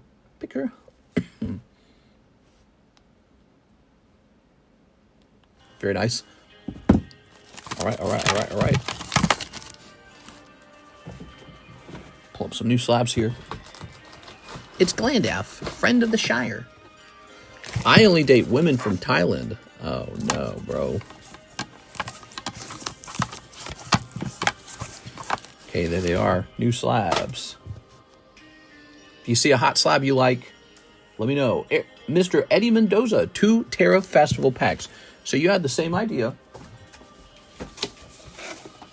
We are truly low on Terra Festival now. Terra Festival might be sold out in a couple days. What is this music? This sucks. Nuh-uh. Let's click on this. Come on. Wow, dude. Jesus. All right. Please put my order toward my slab away, says Eddie. Is this Eddie Mendoza? That's not allowed. That's not allowed. If you bought 2 packs in order to snipe a hot box and you miss, you have to open the next 2 packs. That's in the rules. Song request tonight. So, Mr. Eddie, you are required to open these packs. We cannot put that toward slab away. Because if you could do that, everyone would do that. Think about it. If you, let's say you put in a snipe for 2 packs that you know are hot and someone beat you to it, you'd always just back out then. And so everyone would only buy the snipe, right? Here it is. So you have to buy 2 risky packs. It's just like opening the first 2 packs of a fresh box. You might actually get a hit out of here, but you might not, okay? He says, okay, understood. Yeah, those are the rules. Everyone agrees to those rules when they buy here. All right, here goes. No backing out. Not when it's a snipe round. All right. Let's see what we got. Cross your fingers. It's a fresh box. You got equal or, let's say, fair odds right now. Did you have PSA damage any card so far? Yeah, PSA has damaged plenty of cards in the past, but I haven't gotten an email stating that there's any damage currently. All right. And just like we thought it could happen, it is a little bit cold this time. Sorry, man. That is the name of the game, though. Here we are. We pulled the chase card in this vintage Neo Genesis box. All right, we'll sleeve this up. All right, you'll get better luck. You are. I've seen you get really good luck before. All right, there it goes. Squid what? Squid feet. Well, you never heard of squid feet? Okay. Mr. Eddie Morales, 1 Terra Festival snipe. I have a bag. Eddie Morales. Squid, I get the same ad. Dude, we got an ad for like some kind of saucy girl game, video game. All these girls with like giant boobs. Oh, That is an Iron Hands box. All right, we got Iron Hands, everybody. Eddie got a 1-pack snipe. That was lucky, Eddie. Mister, did they ever get back to you about the pinched poker cards? They did not. I've still got them sitting next to me. I'm kind of annoyed because it's like too much work, man. I shouldn't have to work this hard. Edwin Delcid. Edward. Eddie Morales. Here it is. We're going to have to slip you into box number 2 now. Ran out of room in box number 1. Okay. Yeah, they suck, man. They pinched a whole bunch of poker cards. I didn't get my money on those. Beckett graded less than 1 million cards, while PSA did 15 million in 2024. Yeesh. Despite this, people strongly value that black label grade. Oh yeah, we've got vintage booster packs, guys. Get those done. $30, $42. Pricey. Chance for Lugia. You pull Lugia out of here, he could grade 10 and be worth $1,000. Here's Lion King. Here's the Halo break. Lion King in the jungle, the mighty jungle. Javier, 3 Terra Festivals, Mr. Javier. PSA never got back to me on one of my damaged vintage Japanese. All right. Grab this. How do I compete? Lar Shazard. In that camp, Black Label is the creme de la creme. I think that people prefer PSA because they want the value. So you see these huge numbers for PSA grading. But does that mean people want to turn down Black Label? Not at all. People strongly... So in other words, the market loves Black Label. But people who are grading their cards do not like trying to obtain it. Too risky, too difficult. Here's Entei, sometimes called Bente. Is that one break just $45? One break. This is $42. You get 1 card out of the pack. Javier Arroyo's tough round. Eddie swooped you. You got vultured. Mr. Javier. That is how these boxes work, huh? Was that a Gym Heroes first edition booster? No, that's unlimited. You can still pull a Gengar out of there, even if it's unlimited, and it's plenty valuable if you do. Is there room in the girl card box? Oh yeah, there's room in the girl card box. So this is what, 85? 1, 2, 3, 4. Put it in for 80.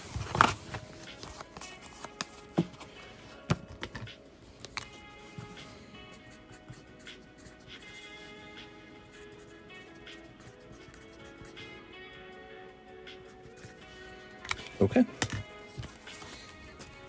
How do I get the Neo Pack? The Neo Pack is a break. Oh, here it is. The Neo Pack is a break. You have to buy a spot in the Neo Pack break. The whole pack's not for the whole pack's not for sale for just $42. You could buy the whole pack for $420. So that's, you could do that. But the whole pack's not for sale for $42. Yellen is back. 3 Terras. Donate the Junk Hollows and Junk EXs. Thanks, man. Appreciate it. Here we are.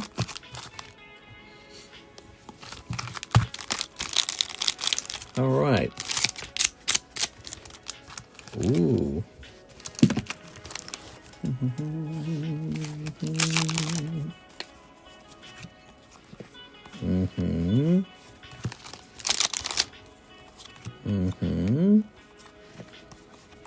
And Well, Mr. Yolen, nothing crazy popping out of there. I'll steal those hollows from you. Oh, Terra Festival. Why does Terra Festival do this to us? Why can't it just be hot all the time, you know? Ooh. I don't know about these songs. I don't think these songs were as good as the first playlist. Yolen.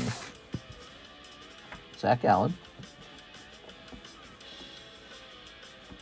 Looking for Yolen. Who is this? Don't even recognize that guy. Here's Zach Yolen. Whew. Hard to reach that, man. All right, cool. Small bag. I found it. Let's get the music changed. I don't like the vibe.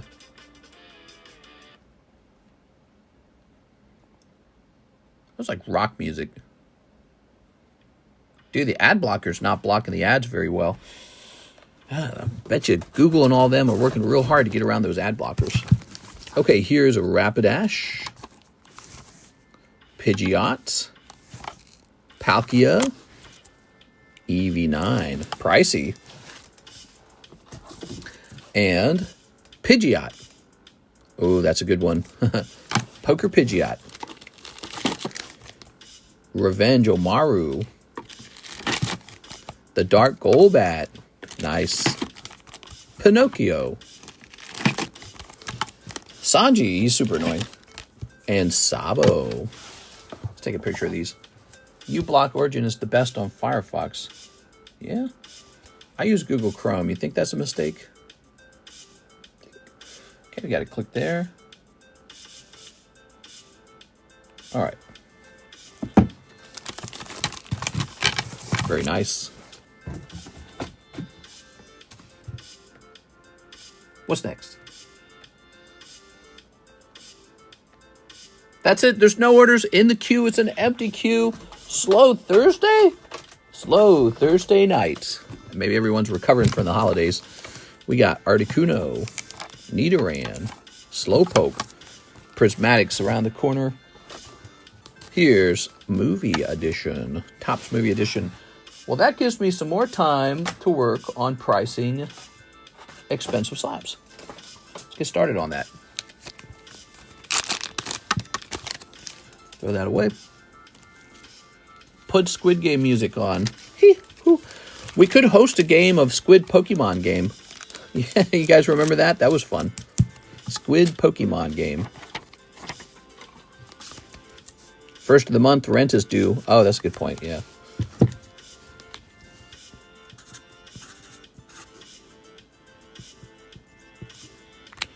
Okay. Oops. See that flopping around? All right, this Tentacruel, $280, pristine 10, Topps Chrome, Series 1. So what are we doing here? I am getting this ready for a picture in our Discord server. That's what I'm doing. We have a channel in our Discord server where I take the pictures. Okay, and here he is. Topps Chrome Tentacruel. All right, he looks great. Very nice. I think I just got an order. Eddie Morales, he says, 2 Chainsaw Womans. 2 Chainsaw Womans. You got it, man. What do we got? 2 Chainsaw Mans right here. I got some weird cards to get rid of. Let me show you. I don't know what to do with these. Remember these? There's a guy who came in. He bought a bunch of them, but I got some left. Arizona State University. How much were these? These were like $2 a pack. Arizona State University, 1, 2, 3, 4, 5, 6, 7, 8, 9, 10, 11, 12, 13 of these. 13, huh? How about 13 for 20 bucks? 13 of these packs for 20 bucks, whoever wants them. You can have me open them or ship them sealed, whatever you want. I gotta get rid of these. Those are sport cards. I believe it's football. Yeah, it's football. State University. Okay. Eddie. Ooh. Yeah, rent went up 8.8% where I live in California. Ooh. Crazy. How many of you guys are living in California? How many of you guys would like to move out of California? Where would you go if you could go somewhere? Okay. Oh, here's a holo.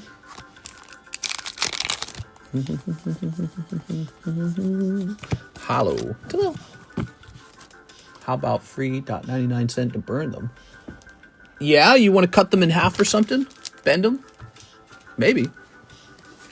I live in San Diego when I retire, maybe. Here's Eddie Morales. Oh. You know, I found out that San Diego will even tax the dividends on your stocks, but so will a lot of places. Hey. Out of California, I would just move to Japan. Konnichiwa. Onisama. I'm moving to Japan. Here's Eric Cartman 9. This is from 1998. It's a rare vintage South Park card. Eric Cartman. Okay. Clefairy 9, Pop 30. This is a rare Pokemon Cardos card. It features artwork from the original games. They're extremely desirable in Japan. Here's Lunatone with the perfect swirl by his nose. He's a reverse holo Legend Maker card with a population of 16. Drowsy 9 from the Bulbasaur deck. So see, a little Bulbasaur image there. He's a special card. He's not from the base set. He's from the Bulbasaur deck.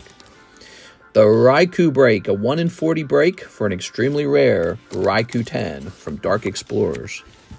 If you hate your money, move to Japan. Yeah, Japan's pretty rough when it comes to taxation. I think that's what keeps a lot of people from moving. If I had to bet, they actually look into it and they go, ooh. All right, guys, there's no orders in the queue. If you're a fan of short lines, send an order in. You can see how to order cards from the description of the menu. It's pretty straightforward. You just send me money and you tell me what you want, and then I go open that for you. The hot stuff, what should you be opening right now? Well, I'd say still Terra Festival, because I think Terra Festival is the hottest set. It's got the Umbreon in it to chase after. Pretty straightforward. Master Ball Umbreon, Sylveon, Master Ball Sylveon. After that, let's take a quick look at some of these real fast. There's our Topps Chrome break. Marvel Masterpiece, Topps Chrome. How did this get over here? How did this get over here? Edwin Henriquez. All right, put that over there. Oh, so this is an interesting thought. We still don't have the golden manga card. We've never pulled it. We didn't pull it out of English. We didn't pull it out of Japanese. You got, if you're a One Piece fan, you got to consider One Piece OP9. OP10 is out. We also haven't pulled the manga from that either. So a clip of any of that stuff is instant bragging rights in this group.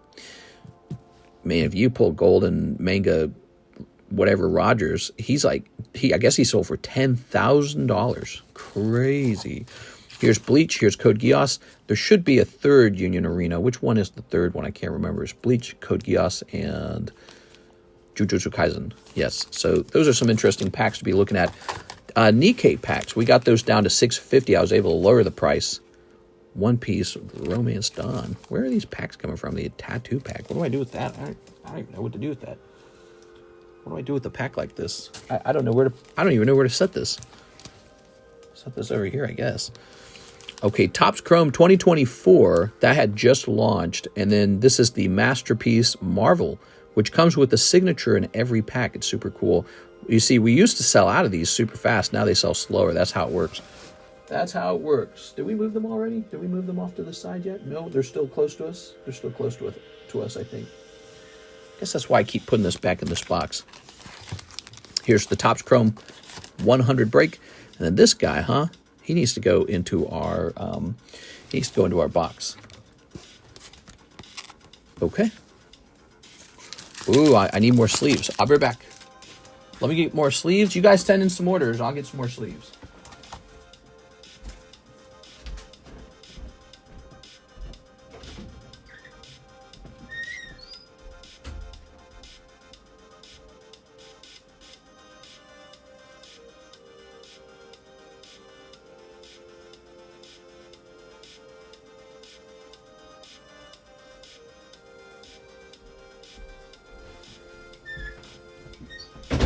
All right, here we are.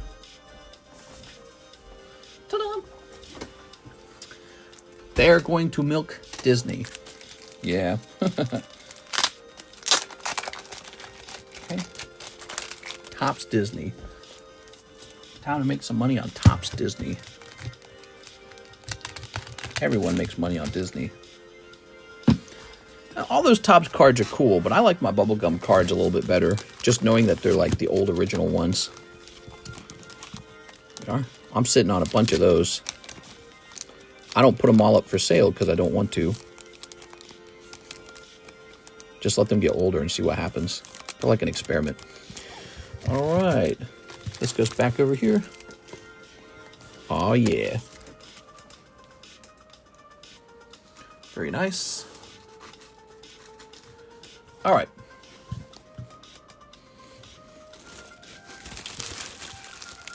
Panini, huh? Yeah, I would like to get rid of these. Let's go ahead and rotate this. Here's Blastoise. That's the hit. Nidoran. Oh, the poker break. So the poker break is out of 15 now. 5 spots remain. Almost done. Poker break, almost done. Nidoran.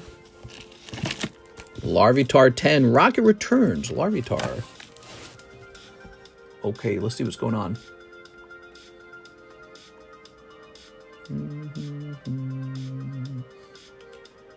I'll take the Arizona State packs, thanks. So these are all yours now. How shall we store this?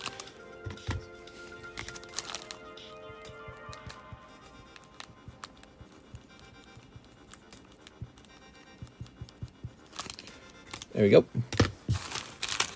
Very good. Oh, unless you want to open them, I figure you might want to keep them sealed.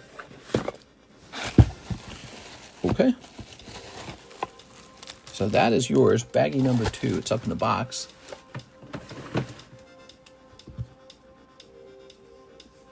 What's in the Topps Disney Genesis?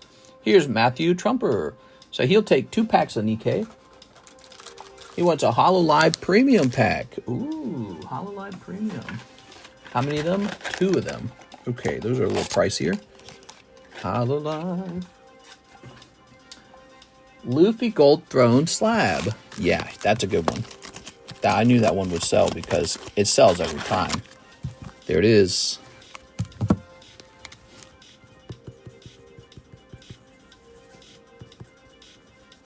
Mr. Matthew. Thank you so much.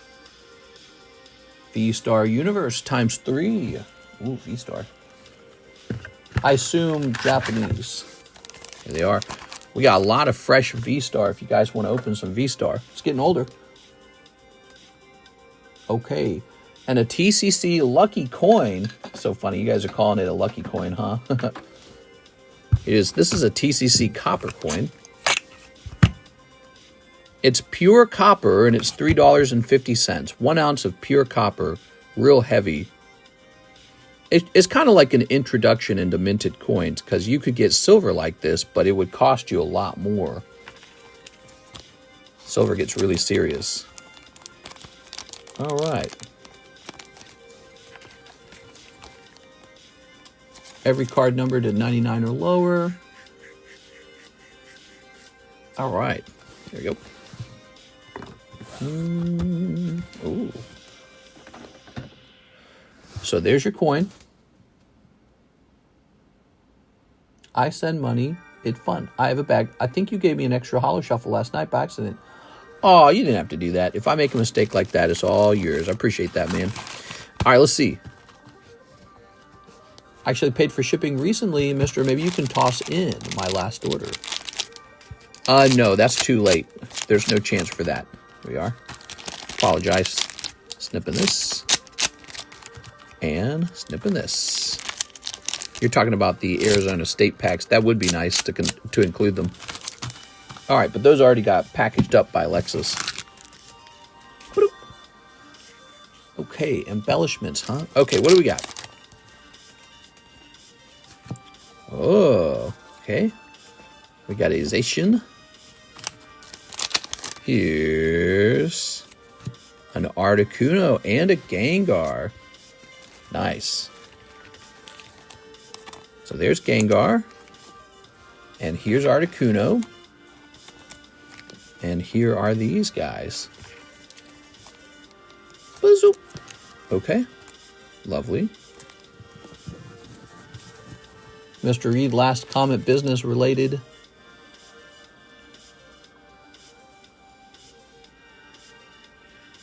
Yeah, you're asking me to include your new sport cards in the shipping, but those already got packaged. That's why I was saying they already got packed up.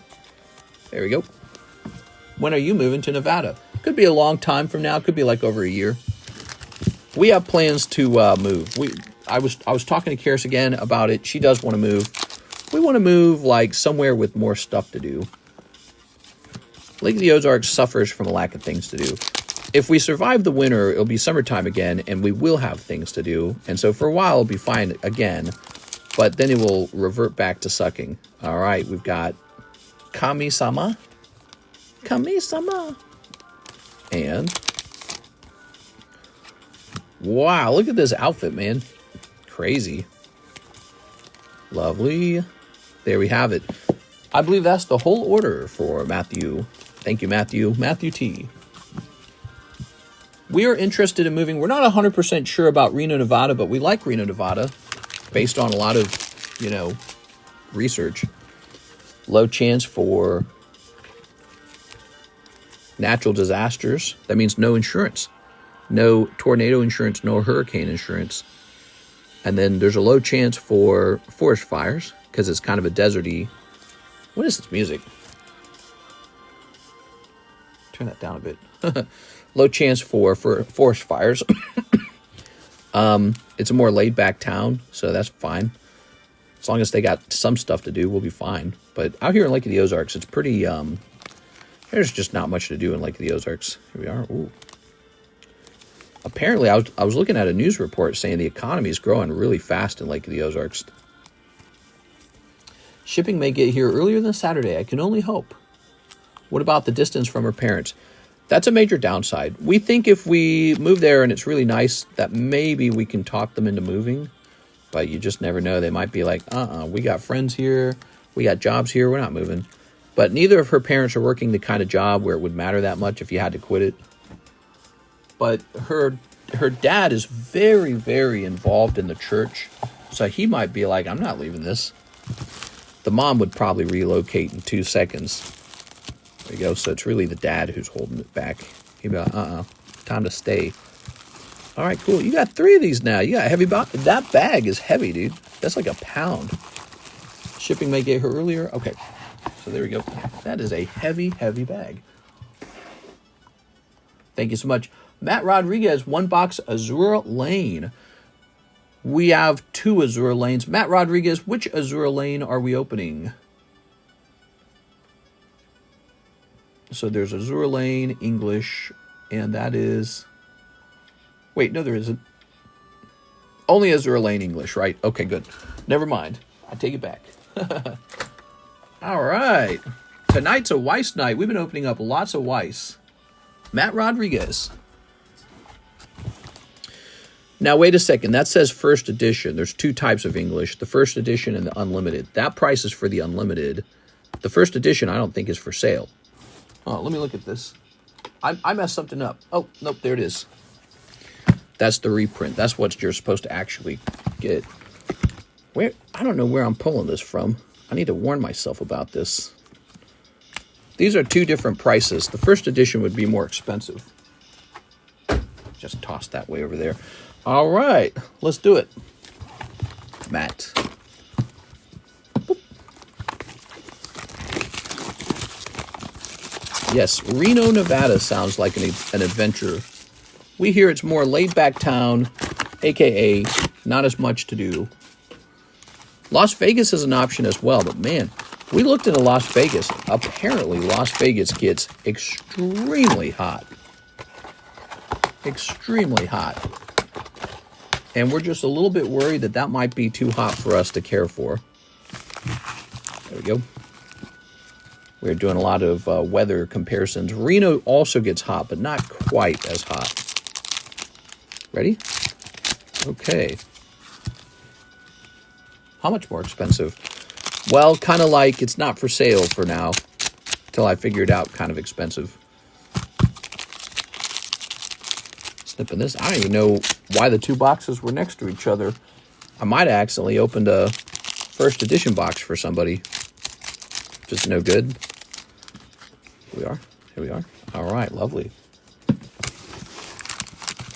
Reno has nice mountains for weather. Yes, Reno's a milder climate with actually a pretty cold winter. Okay, we've got this. We have this. And we have this hollow and this hollow. Easy 50K yearly desk job or harder 100K yearly trucking job with dot regulations. Oh, you got the red-haired lady. Dude, if you're having to choose between 50 or 100, go straight to the 100. What are you talking about? What are you talking about? Why would you not accept 100K? I mean, nah, that would be a terrible decision to pass on 100K, man. We are. All right, there is no such thing as like a truly easy job. All jobs eventually suck. Like you get tired of doing it, even if it's easy. And we are. Some jobs are easier than others, sure, but it's like, man, that 100K makes a massive difference in whether you retire, whether you can afford nice things, whether you can afford your home, if something goes wrong, if you can take care of yourself. So never, like if there was a difference between 50 and 55, that's a sort of comparison where you pick one or the other. If it's a difference between 50 and 55, but if it's a difference between 50 and 100, it'd be really silly to pass up the $100,000 job. All right, here's a hollow. I make about $340 per month in the Philippines. You gotta learn how to edit, John. You speak English. You can edit videos for me, and I'll pay you some money to do editing. Have you thought about that? There we go. All right. It's regulated for Department of Transportation, so I wouldn't be able to smoke weed when I felt like it. Yeah, you shouldn't be smoking weed and you're going to turn down $100,000 a year because of weed? Bro. That is when you know the weed is a problem, man. Oh, man, I wouldn't be able to jerk off at this job all the time. Guess I'll turn down an extra $50,000 because you can't jerk off? Come on, dude. What would your dad say if he heard you talking like that? That makes no sense. How would I smoke weed all the time? What? Weed isn't worth it. You can still smoke weed. Just do it when you're at home, not driving. So just save playtime for playtime, basically, right? Yeah, you're at a job. You don't need to be smoking weed at a job. You shouldn't be smoking weed at a desk job either. If I was your boss and you were working a desk job smoking weed, I'd be like, what are you doing? What are you doing? Here we are. Ooh. Mister, you know who... Yeah, not driving. Mister, you know who has the best weather and beaches and food? California?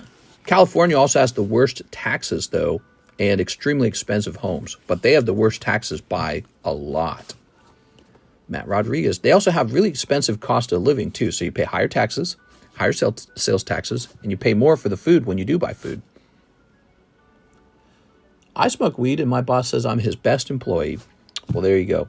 Maybe some jobs allow you to smoke weed, but are you really going to pass up $100,000 just to smoke weed? I wouldn't do that.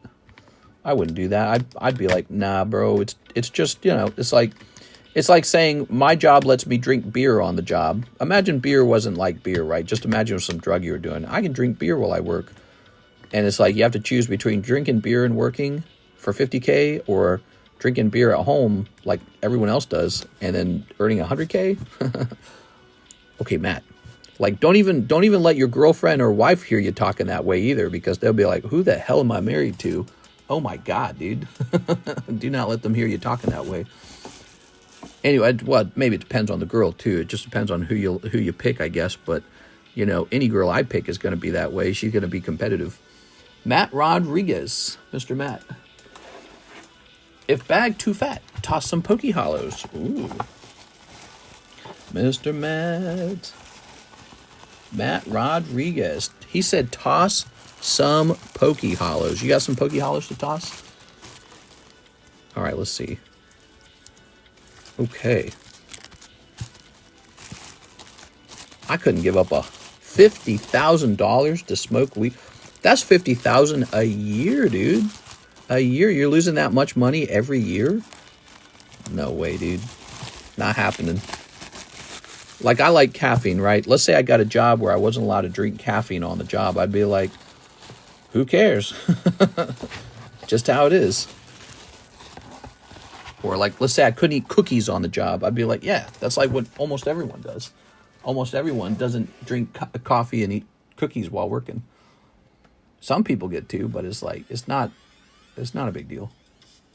I'm driving now. Chat when I can. Cool, man. So you get paid as a driver currently, and you're thinking about, going on to get a $100,000 truck job. Do that, Squid Pokemon. Go for the $100,000 job. Take the extra money and put it into the stock market. Put it into a retirement fund. Use that money to pay down your house sooner. And use that money to marry your girlfriend or to find a girlfriend or to do whatever it is with your partner, to spoil them or something, and put some of that money in your kid's college fund, which just weed, Think about the universe for a second. If you smoke weed or you don't smoke weed doesn't really matter in the end. But it does matter a lot if you can retire properly. And that means paying down your home so you can retire properly. It means having some stocks in the stock market. And having a family matters too. So if you want to have a girlfriend and a wife, or whatever, a life partner, you just got to be able to say, hey, you look at me, I make $100K, come join me. And they're going to be like, oh, well, you're set up pretty well. I think I'm going to join you. When you need health care, you're going to be able to afford your health care. Very important. So smoke weed or not smoke weed, who cares? It's like low on the priority list because it's just, I don't know, it's just this thing you're smoking. And high on the priority list is the ability to take care of yourself as you age. Here's Shining Mew. Here's Victory Bell. And the best part is you just smoke weed when you're at home. Who cares? When you're off work, you can still smoke weed. You just don't do it when you drive, right? We got Omar Alvarez. New box of Paldean Evolved. From bulk, I want to keep the Magikarp, the Gyarados, the Tauros, the Slakoth family. Onetic bag. We're having a slow night. Let's do it your way. So let me go get a box of Paldean Evolved, and he wants certain bulk cards. Be back.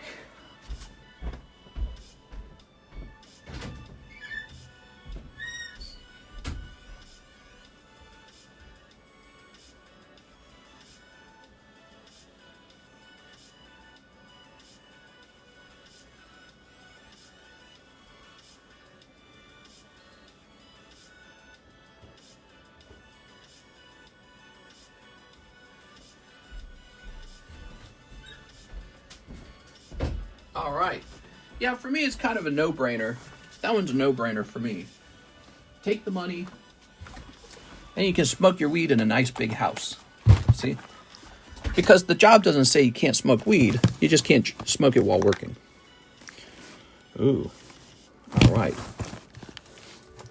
To me, it's kind of like having a job where the rules state you can't jerk off or something. It's like, yeah, that's what most people do. Most people aren't jerking off at work either. All right. Here we are. Ooh. Box of Paldean Evolved. Magikarp, Gyarados, Tauros, Slakoth. You got it. Federally illegal, so you can't have it in your system from 2 days if you smoked weed. Yeah. There you go. I don't make 50K. Sucks. I hate life. Mr. Choi Malice. You dust off your resume, get it nicely written, and just start applying, man. And then look at what your job opportunities around you are, and make goals and strategies, and invest in yourself with education. Get online and read books. So both of those things. Listen to speakers and read books. So you can do it, man. All right. Who bought this box? I was on mute. Mr. Omar Alvarez. That's Onetic. He's had pretty good luck with the giveaways on this channel.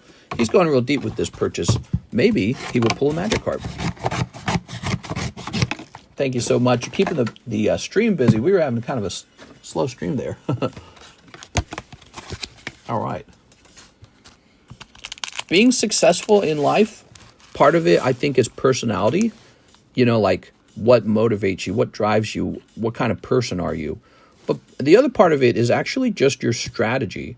Has nothing to do with who you are, but just the actual strategy that you use, the plan that you use. So people with the bad plan, they just don't win. So even if you're somebody who struggles with problems like, let's say maybe motivation, self-control, timeliness, discipline, even if you're that kind of person, despite that, you can still optimize yourself for earning as much as possible in a optimal job scenario. You might not be in your optimal job right now, and so you need an optimal strategy for getting into it. And you need to work on the strategy.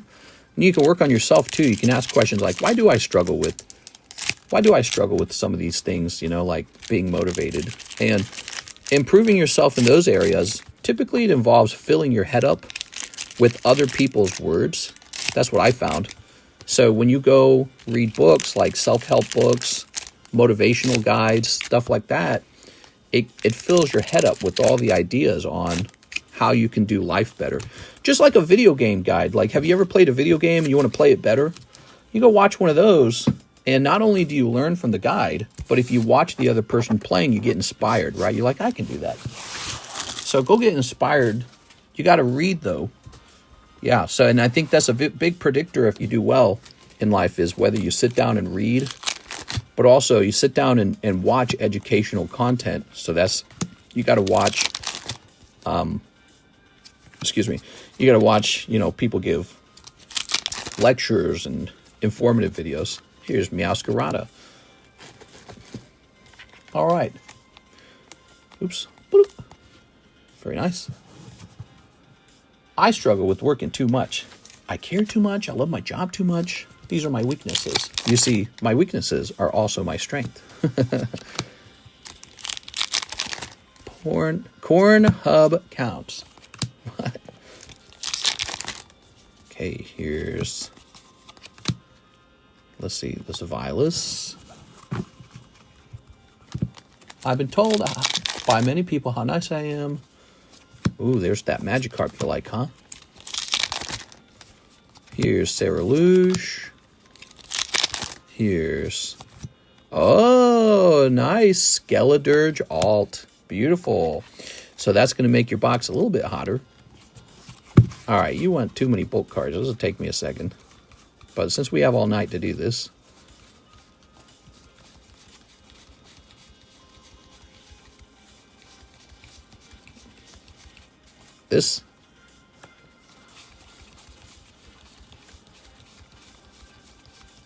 I would take the Pikachu. That's what I would want. Pikachu's the actual good one.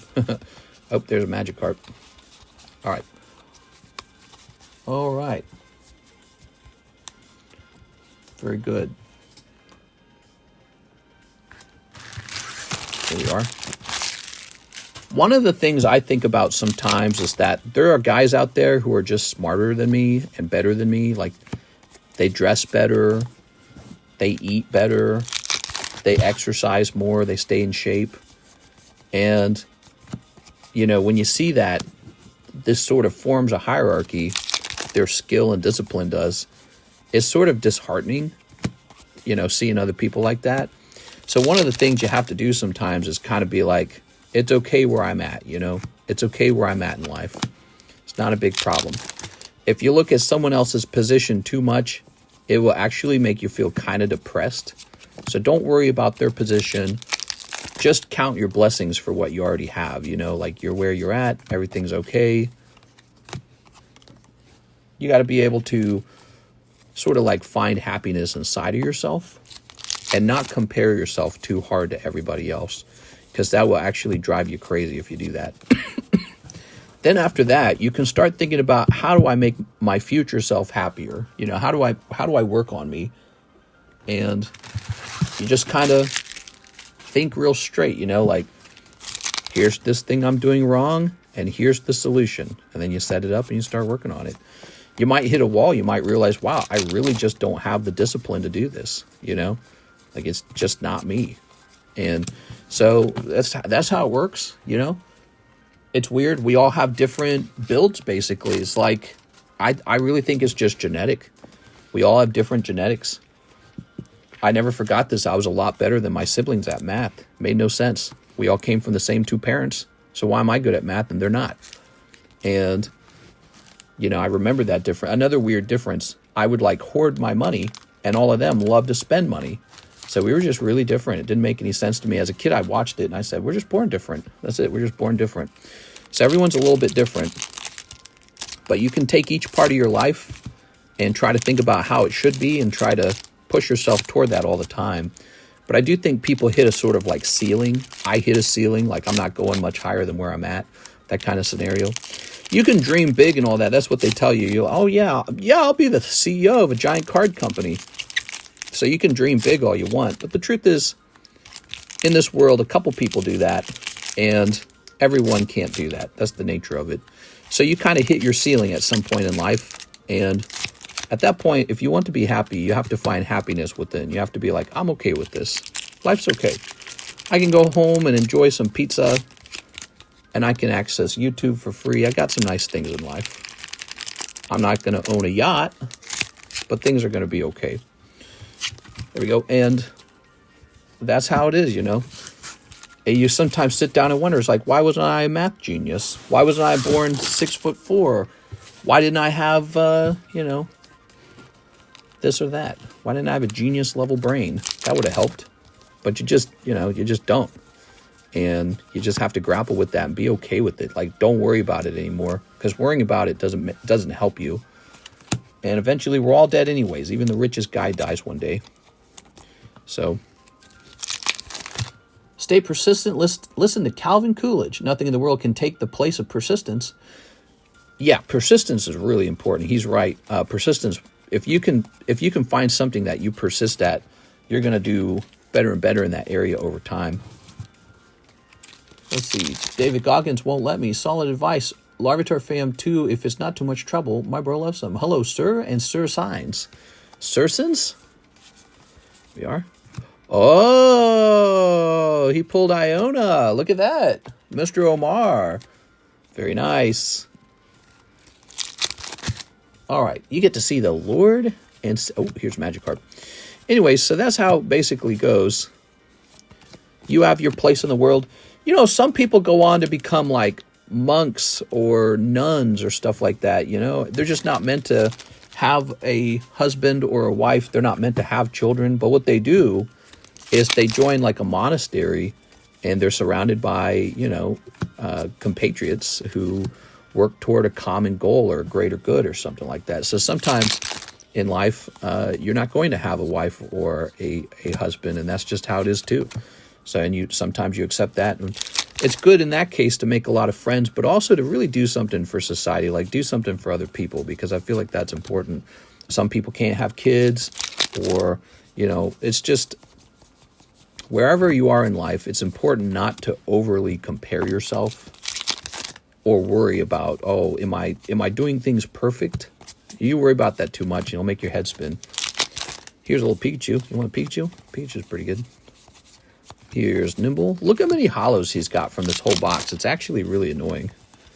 Too many hollows, man. One day our sun will blow up. Yeah, I've talked about that too, right? So no matter how great your bloodline is, like, oh yeah, great-great-grandfather created this amazing bloodline with a perfect will, and there's a family trust, and there's billions of dollars. We're the richest family. We're so smart. We're so beautiful. We're so tall and sexy, and we're in politics. No matter how good your bloodline is, eventually the sun explodes, right? Like, so what? We're living on Mars? Well, Mars dies too. Then we must have gone to a different planet with a different sun. Well, that sun blows up. So no matter what, it all ends. And so, there's some fun existentialism for you guys, but that's the truth, right? Unless the universe restarts, or we find out how to make a permanent sun, which we won't, because all of our energy is based off the energy already existing in the universe, right? And that's burning up. So here we go. We got Fortress and Tink-a-Tink. So eventually this will all be over. And who knows? Maybe there's a god at the end of it. Let's see. McDonald's teabag in their Sprite. The rich people get to hop on a rock and go to a new universe. So in theory, they are able to like travel maybe like super duper duper duper duper fast, but I don't think it's possible to get humans to travel at this speed of light.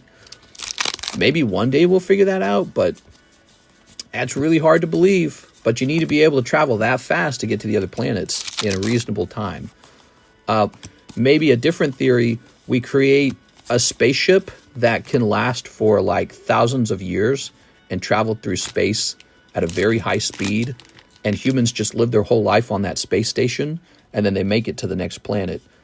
Even that's hard to conceive. Like, what happens when you get further away from the sun and you're just in the pitch blackness of space? Where's your power and energy coming from? And how do you just keep going that fast? And remember, the whole universe is moving away from itself at the same time. So how many years will it actually take to make it to Planet X, where they've got a similar atmosphere to the America, and you're actually able to live there and not just immediately die from something weird like radiation, right? So it's hard to really believe that we're going to make it as a species. What is probably going to happen is in a couple billion years, we all disappear. In the meantime, we might as well party it up, right? Woo! But you and I, we'll all be dirt by then. You and I, our little group right here talking together, we'll all be buried by then. You and I will only live, on average, to 75 years old. So we're not going.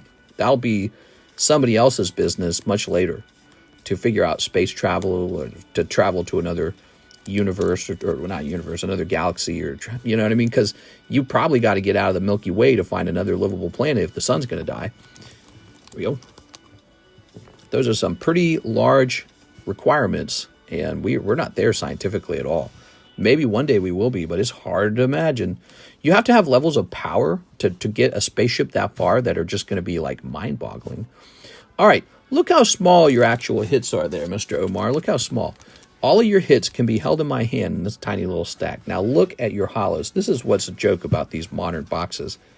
It's just all holo cards.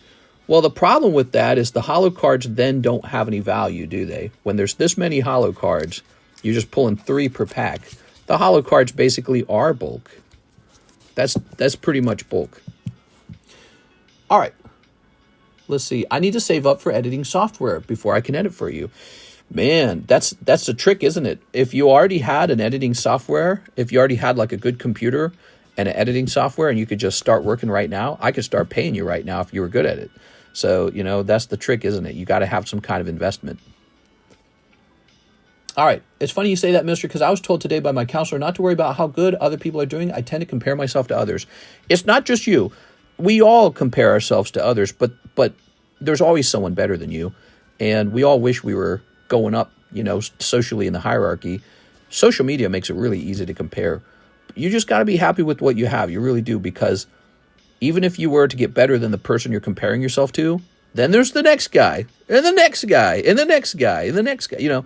So at some point you have to say, here's how I fit into society. It's not so bad. You know what I mean? And then some people are fitting in a very bad way. So some people are fitting in a way where maybe they're like homeless or something. And those guys are actually scary because they might decide to do something like a car through a crowd or something crazy like that. Here's Mr. Omar. Those guys need help. All right, let's see. We've got Onetic. And so we might give you the other name.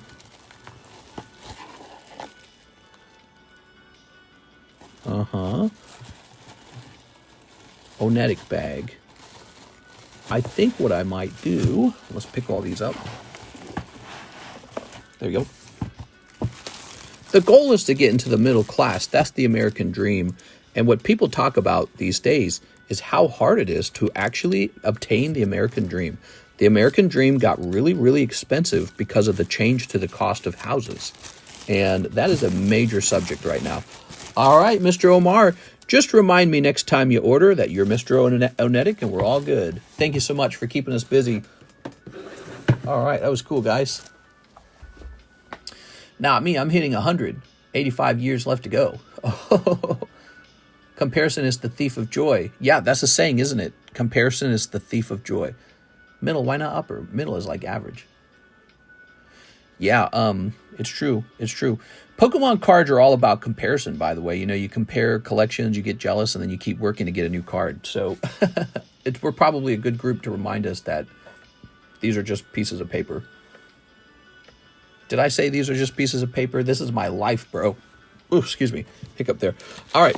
So we are out of orders. The queue is empty. Slow. Thursday night, Friday morning stream. We have Glaceon. How long have we been live? We've been live for almost 3 hours. Let's go ahead and get that Pikachu. Pikachu. There you go. It's funny, you know, because I feel like if I could just if we could just like trade brains for a day, I could get you all started to like sort your stuff out and get you, you know, like going in the right direction. I listen to a lot of angry music. That helps me work really hard. Okay, here we go.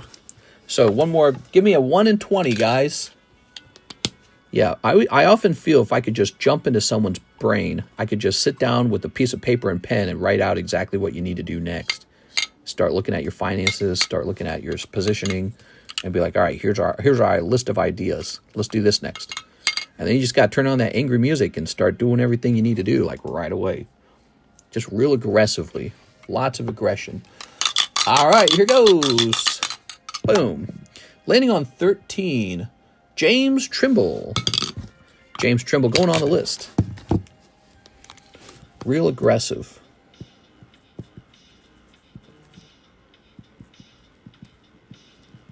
Cool. Boop.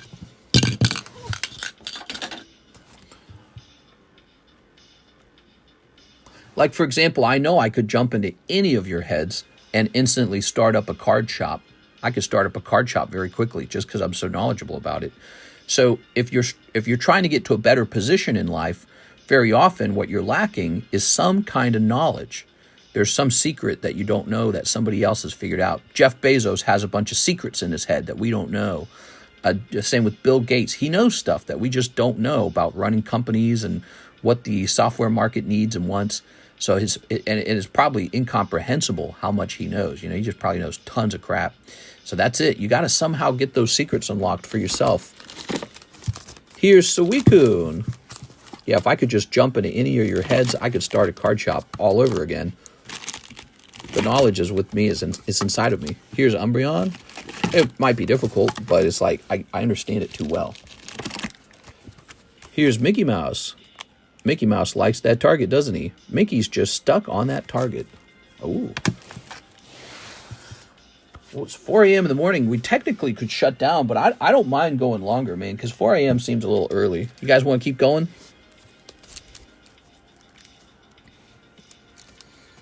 I love these Dusclops, man. I could just stare at these all day. We lack the taste for sardines and cilantro. Sardines and cilantro. Yuck. All right. Put this over here. Send on order. Send them all to PSA. I could. Could you imagine if I just had like 100 of these graded 10? Who would buy them? Maybe I could sell them at exactly the cost of grading them. Imagine that. So imagine I send this to PSA, right? And I send them in. I get them graded. I do an exact cost analysis. And then I sell them for 7% over that cost, since that would be the cost of interest, right? And that would be the exact price. And so you just have it. Well, it would be tricky because presumably some of these would not grade 10.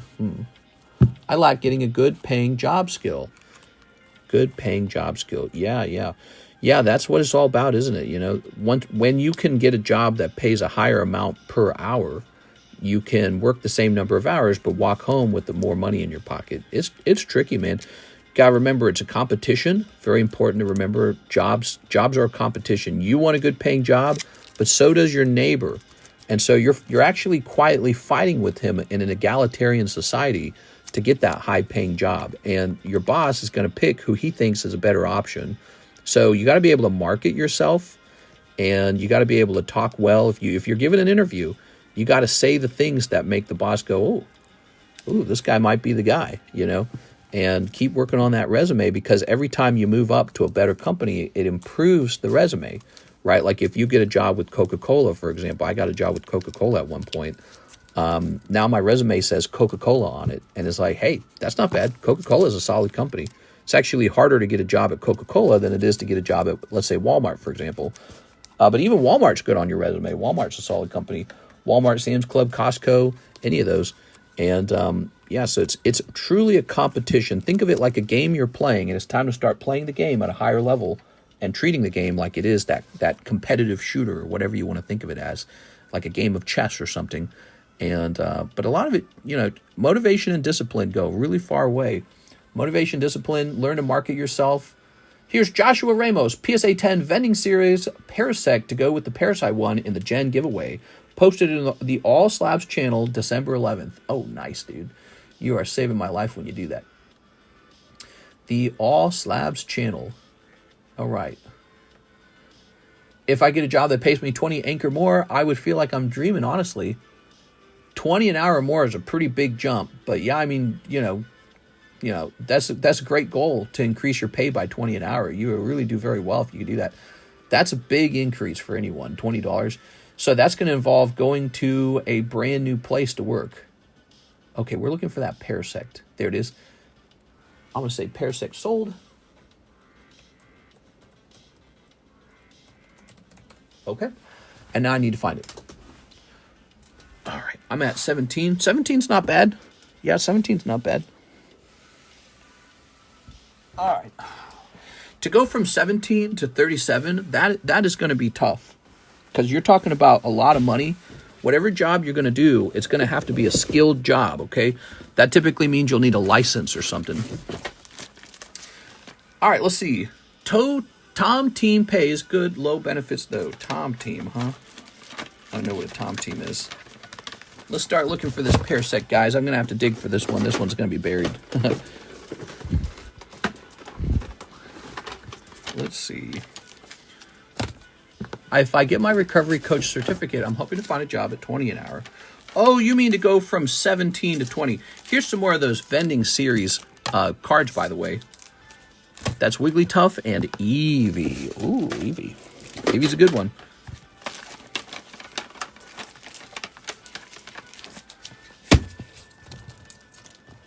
All right. You can send me a sample file. I can try editing for you. For the channel. So I don't actually send Mike Side any files. Ooh, look at this. I don't send Mike Side any files. He downloads them himself. So you have permission to download them. You're not allowed to repost them, but you can download them if you want. You can download any of our content if you want. Here we are. But if you got a YouTube channel and you're trying to test out editing skills with me, here's how you would do it. Download a moment in the stream that you think is good.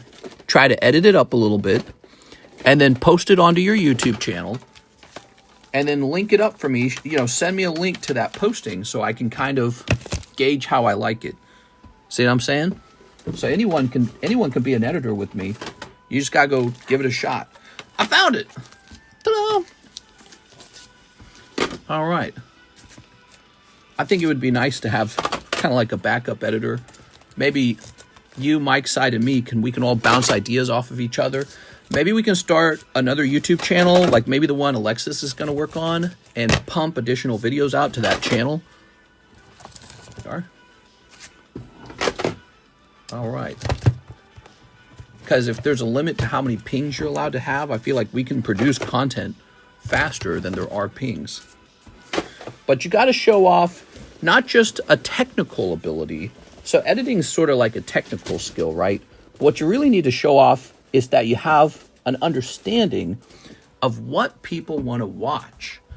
So you need to be able to go find what you think is most interesting and be like, hey, this is an interesting moment.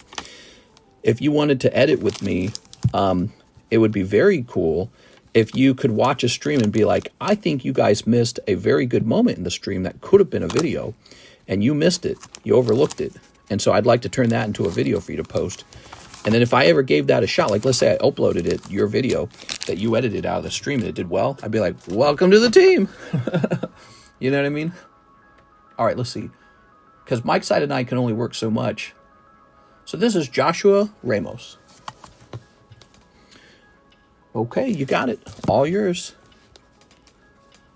Mr. Seal Product and Slabs is better than opening product, risking money more. Agree or disagree? Oh, so I know what you're asking.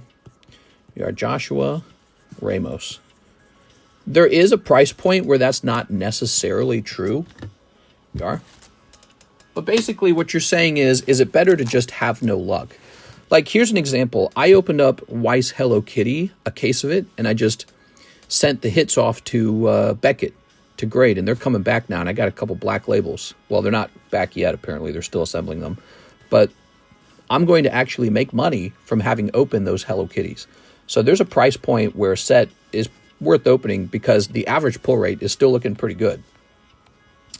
Then there are sets where people really want the chase card, but they don't understand the pull rate is atrocious. And so the price of the booster pack is too high for the pull rate, or you could say alternatively, the price of the slab is too low. The slab should cost more money if people only understood how bad it is to try and pull that card. So that occurs. Mistakes in the pull rates, at the end of the day, the pull rates are just going to average out, and it's, it's not exactly like a slot machine, right? We sometimes compare opening packs to slot machines. Slot machines are specifically designed to make you lose. Pokemon card packs are not literal slot machines. They just have a pull rate of X number of, chase cards per box, and that's it. But the market incorrectly prices the chase card, and that's what makes it bad to open the pack. So if the chase card is ever underpriced, you don't want to open the pack. You should just go buy the chase card. Sometimes the chase card is so expensive, you might as well go open the pack, right? So it goes both ways, but your brain kind of has to know when the prices are wrong for the box versus the pack. Here we are. Look at that, Golem. So here's a great example. You ready? You've seen me open some poker cards and grade them. Why didn't I just leave them sealed? Why didn't I just go buy graded poker cards for myself? Because the price point was in an area where might as well just open the poker deck. See what I'm saying? So, but for many sets, here's a great example. Hidden Fates is at a price point where it makes no sense to open it. You should just go buy a Charizard. Evolving Skies is at a price point. Makes no sense to open it. You should just go buy the Umbreon. But again, people would rather take maybe like a $13 shot at the Umbreon than have to go buy it, the whole thing outright. So that's why it continues to sell. So, and because of mistakes like that, you might feel like you're winning as you buy sealed boxes for some sets like Evolving Skies. In other words, your idea sometimes is true, but not 100% of the time true. Your idea that strictly slabs and sealed boxes are better, it's sometimes true, but not 100% of the time. Omar Alvarez, 2 slots in the Magikarp break. Ooh, yeah, where'd that Magikarp go? Here he is. Okay, he's a great card. I've got a hidden sealed Great Minds. There we go. So in my collection, you see inventory, you see old sealed boxes, you see old sealed booster packs, you see plenty of raw cards. If you could see my actual collection, I got lots and lots and lots of ungraded cards. And then I've got really good slabs. Slabs, they'll make you drool. And then I got just everything in between. And you see my behavior. I like to focus a little more on vintage, but I got to admit, modern's not doing bad. Omar Alvarez. There it is. Modern's doing pretty good. We saw the price of the Magikarp jump. All you had to do was either pull a Magikarp out of Paldea Evolved or buy one already graded and hold it, and it was going to jump to $1,000. So that's a fact, right? You can't ignore that. That's a fact. The Magikarp went to 1,000. This is like 1,200 something. That's like 1,300. So he jumped from a card you pulled out of a cheap $4 booster, and maybe yours graded 10.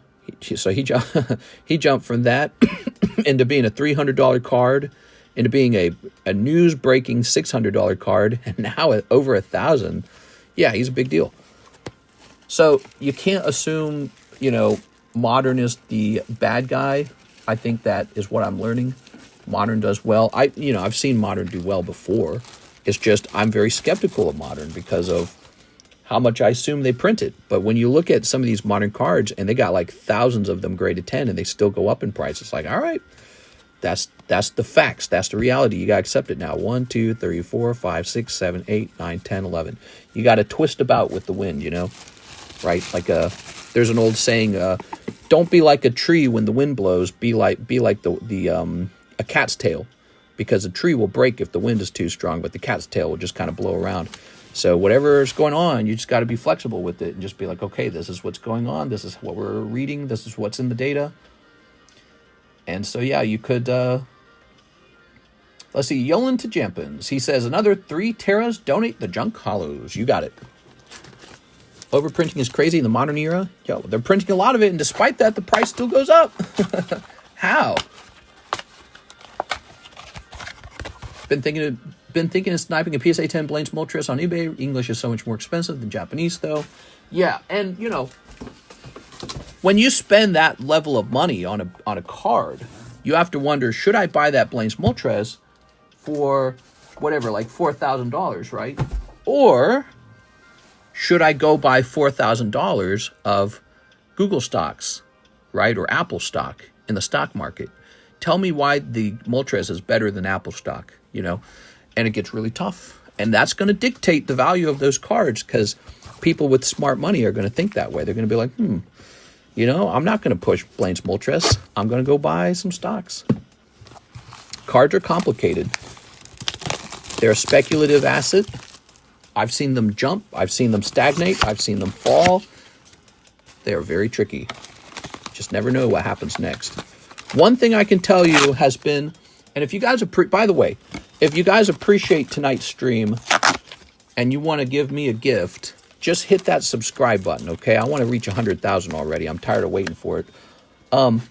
So if you guys want to be nice to me, hit that subscribe. But as I was saying, one of the variables that stays the same, that doesn't seem to be so unpredictable, how well does a card perform on social media, seems to matter a lot. Social media is a strong indicator for a card. Here goes. And so you're over here getting that good knowledge, because that's going to help inform your purchasing strategies.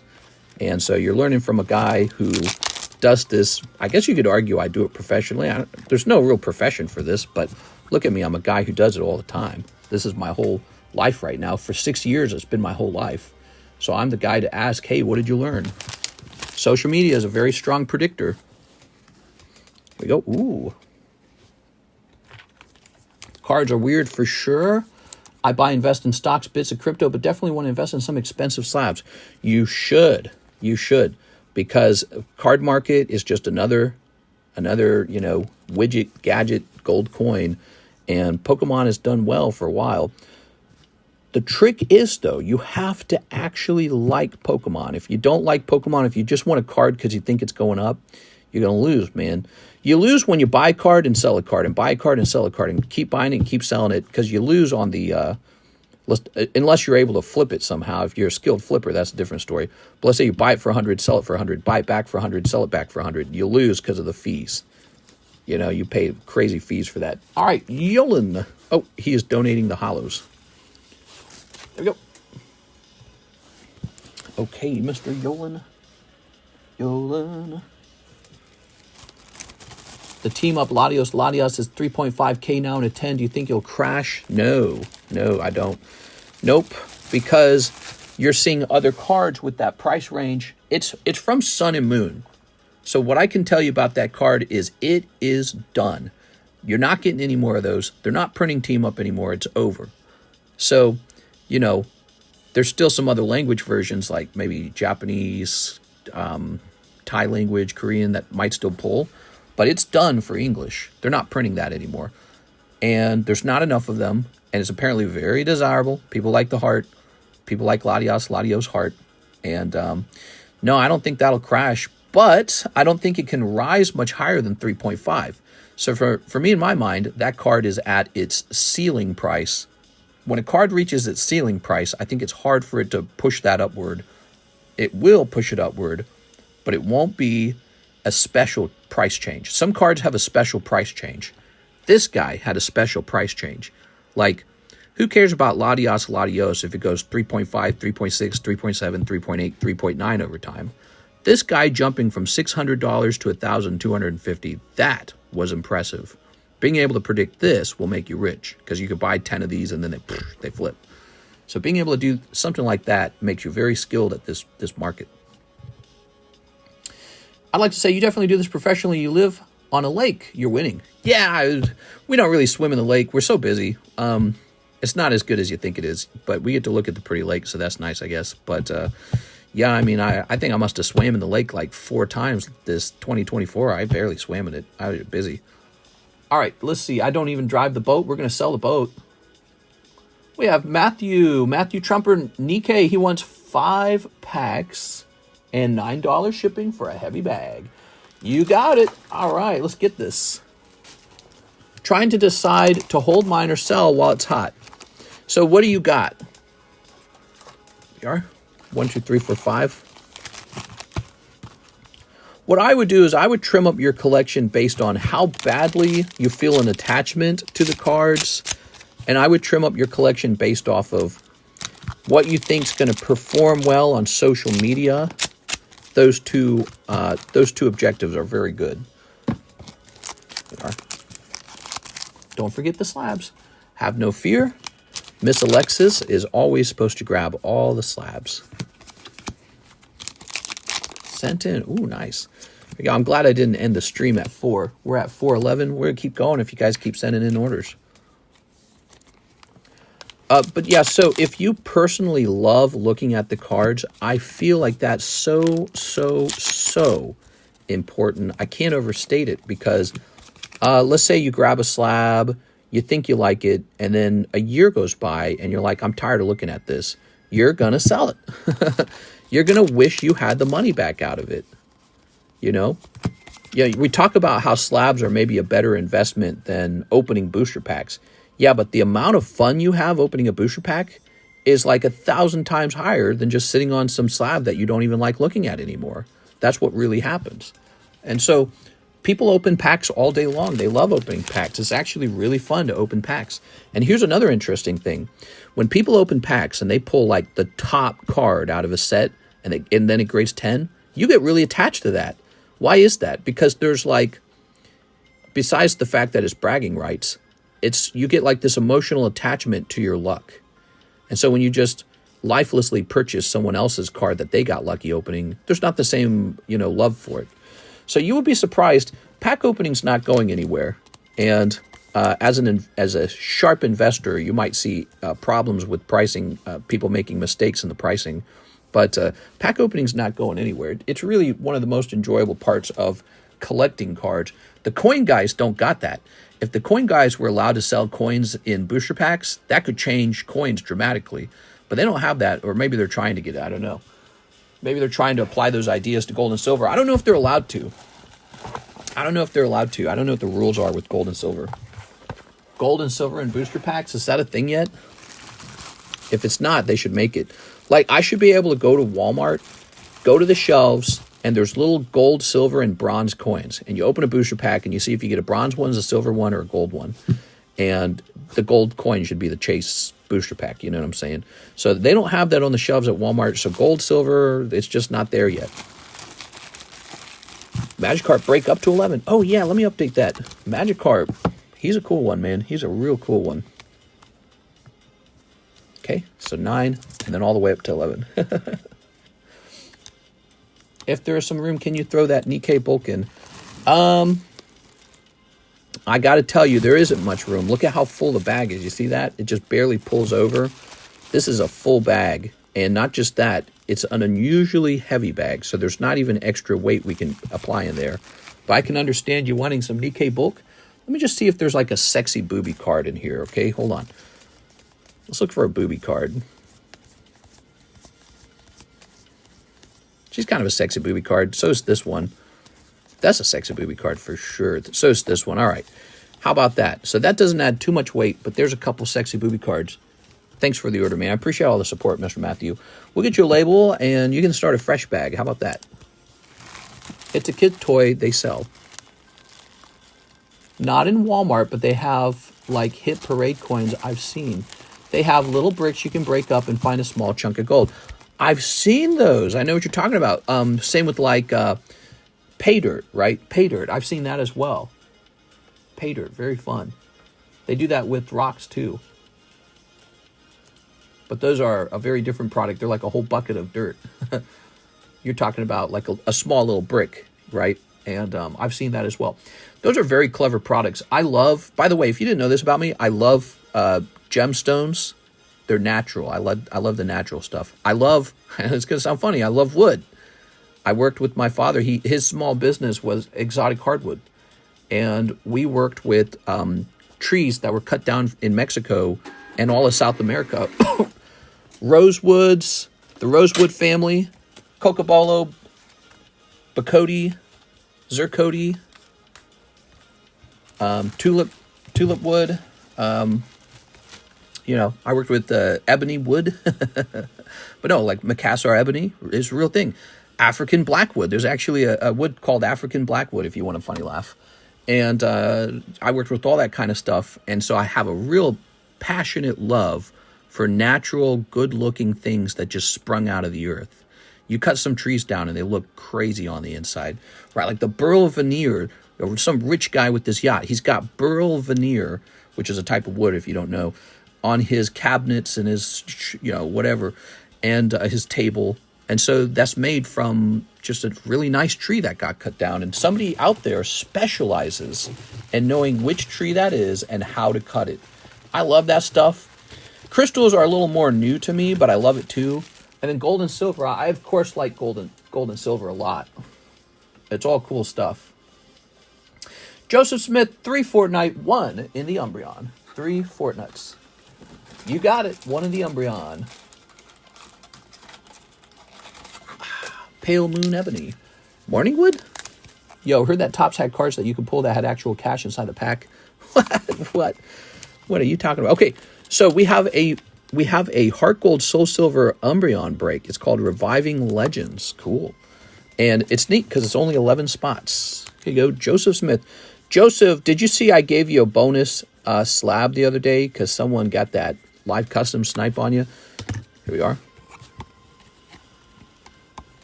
All right. That's Joseph Smith. And he's going into the red ball. Mr. is into astrology. So I'm definitely not. I'm not into anything like that. I'm not into astrology. I don't think crystals have healing powers. I think they're naturally beautiful, though. Kind of like diamonds are beautiful. So I like that you can find, you know, natural formations that are so fascinating looking. We are. And I like the idea that they might be this sort of like expensive rock that you can buy, sell, and trade. All right, here we go. Joseph. You can keep it sealed, but you'll never know. I think they're even numbered. What? Cash on the inside. Wow. All right. Here we go. And here we go. Ta-da! Very nice. Booster packs are effectively, they're a loot box is what they are. And you know, it's a type of gambling. I think you could argue it's a type of gambling. It's cash for product. It's not cash for cash, it's cash for product. But I think it's basically a legal loophole. And they got the slot machine at the casino. They just say cash for cash. For them, it's really simple. But cash for cards is sort of an interesting thing. I think that other hobbies like the coin hobby or the magazine hobby or, you know, comic book hobby, they all need booster packs. Booster packs is what gets product sold because this is what people really enjoy. This is fun for people. This is, you know, there's an addiction to it because it's so fun. It's fun to open packs. And even when you get cold ones, you go, oh man, I just want to open a hot one until a good pull comes out. And it's fun when you go positive, like you spend $100, but you get $200 of value out. And then even when you lose and you get like $50 of value out, you go, oh man, I want to go again. You know, so it's interesting. Cards are that way. But then also there's the other aspect of it. Like you buy a slab, right? Okay, I got my beautiful slab. But the idea that maybe you bought it and it was cheaper than it should have been, that's addictive too. You're like, oh man. Or maybe that you bought it at full price, which is how I bought the majority of my slabs. I just paid full price for them. And you sat on it for a year and now it costs more. You know, there's like some weird, crazy, addicting feeling to that. And crypto's got that. The stock market's got that. We're all sort of having a similar, you know, maybe like Scrooge personality or whatever you want to call it, shopping addiction. I don't know what you want to call it, but it's the same feeling. Chasing after, you know, the best Pokemon, finishing your set, getting like 20 of the same popular post. You know, all those feelings are the same. We're all experiencing it. Probably triggering some deep down lizard brain for us that has something to do with gathering resources, right? But luck is a fascinating thing. When you really think about what luck is, it's interesting that exists in the universe. The universe has this sort of reality called luck. Isn't that interesting? It's a mathematical idea, but it's just like a physical reality idea. So fascinating. Okay, Joseph Smith. Like whether or not you get cancer, some of that is just luck. How good was your cells when you were born? How chaotic are they? Stuff like that. It's just luck or bad luck. Bad luck. Wrong place, wrong time. Like the people who just got ran over in New Orleans. Wrong place, wrong time. They didn't do anything wrong. They just shouldn't have been there, but they didn't know that. Bad luck. And so luck is super fascinating. It's very fascinating. This is Joseph Smith. Thank you. I have a bag. I forgot to mention it. No problem, man. I was looking through the comments on that video, and somebody said they pulled a numbered card with a fresh $100 bill in it as well. You got a good bunch here, mister, of people. I think we have a nice group. I think this is sort of like a virtual group, basically. I seen the same video. You can keep a seal, but you'll never know. All right, so now we have Mr. Morales, Eddie Morales. One more Terror Festival. You got it. All right. If you're interested in luck, you should read the Manga Toriko. Great community here. Yeah, I agree. I like it here. It's nice. All right. I wish we could do more contests. Like, we did that Who's That Pokemon contest. Yeah, what we got? Ooh. Oh. You got one of these. Garchomp. I feel that if you open a channel, the hardest part would be to set yourself up with a good community. Oh, it's competitive. Well, that's not the hardest part. The hardest part is constantly making content. So do you remember being a kid and like maybe writing a poem or drawing a picture? Or think of like Minecraft. A lot of you guys have played Minecraft and you build a nice building in Minecraft.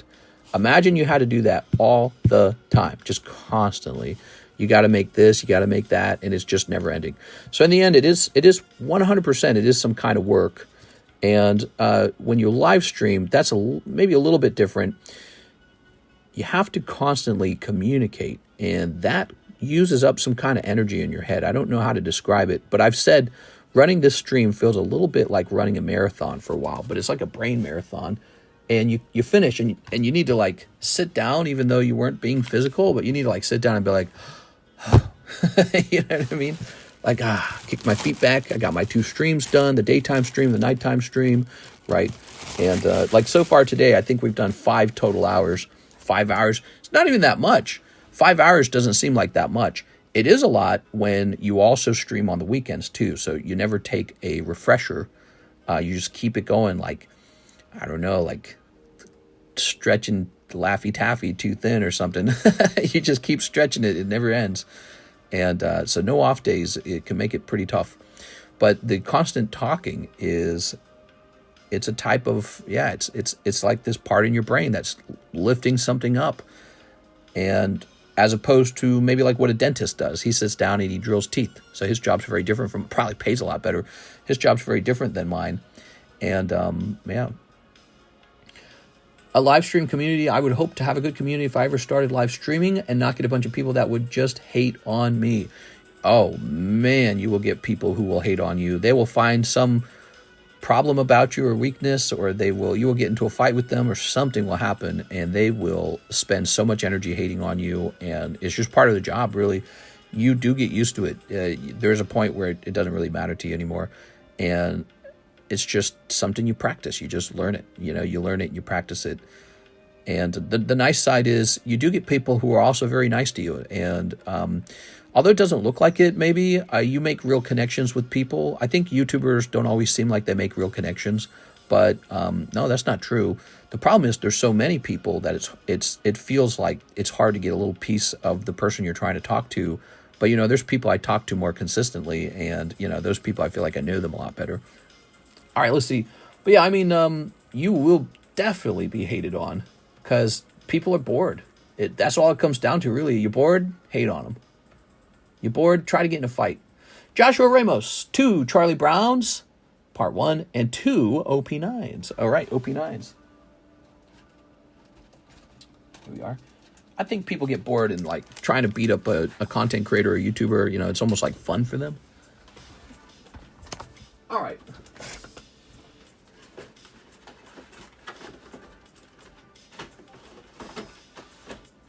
Let's see. Oh, we need a fresh box. We actually sold through this. Fresh box of Charlie Brown. Let me go looking for it.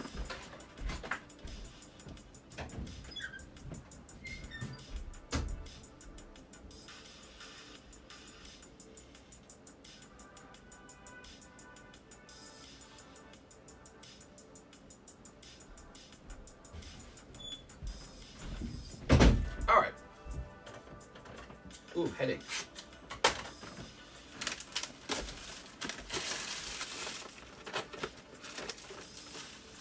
Very good. I've been watching Minister for a couple years now. How's the stream? The streak. Ooh. About to head to the methadone clinic. The stream's doing all right.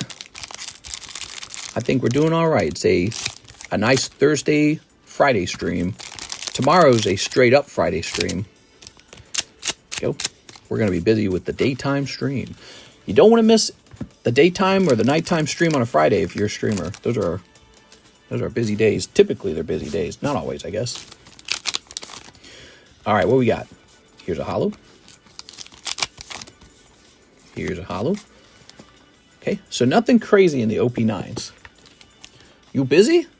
Not super busy. Here we are. I could close the stream down if I wanted to.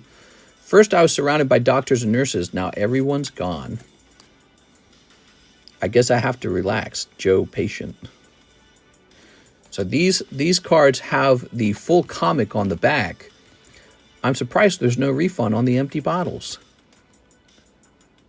Oops. Hold it away from the screen. See? Posted in 1959. Isn't that incredible? 1959. So you get one piece, and it's nice and colored on the front of the comic, and then the rest of it is on the back. I feel kind of woozy. I don't think I can pitch anymore. Have you seen my mom? Back from fishing, I see. I got it. There it is. Okay. Yeah, Friday I get the most donations as well. I think in particular for Card Shop, if you could just be open 24/7 on a Friday, that would make a lot of sense. Here's, you should have been a doctor, sir. Suggestions. Ha. Okay. Peppermint Patty. Please wait to be seated. Thank you. When you get to the meeting, speak up. Don't be afraid to ruffle a few feathers. Thank goodness for people. Okay. And in our family, the older we get, the cuter we get. There it is. Very nice. Very nice. Okay. Ooh.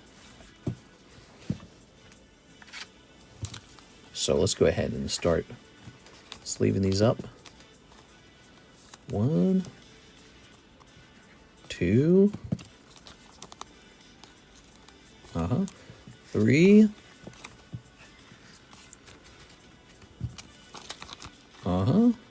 I watched a new TV show today, Squid Game Challenge.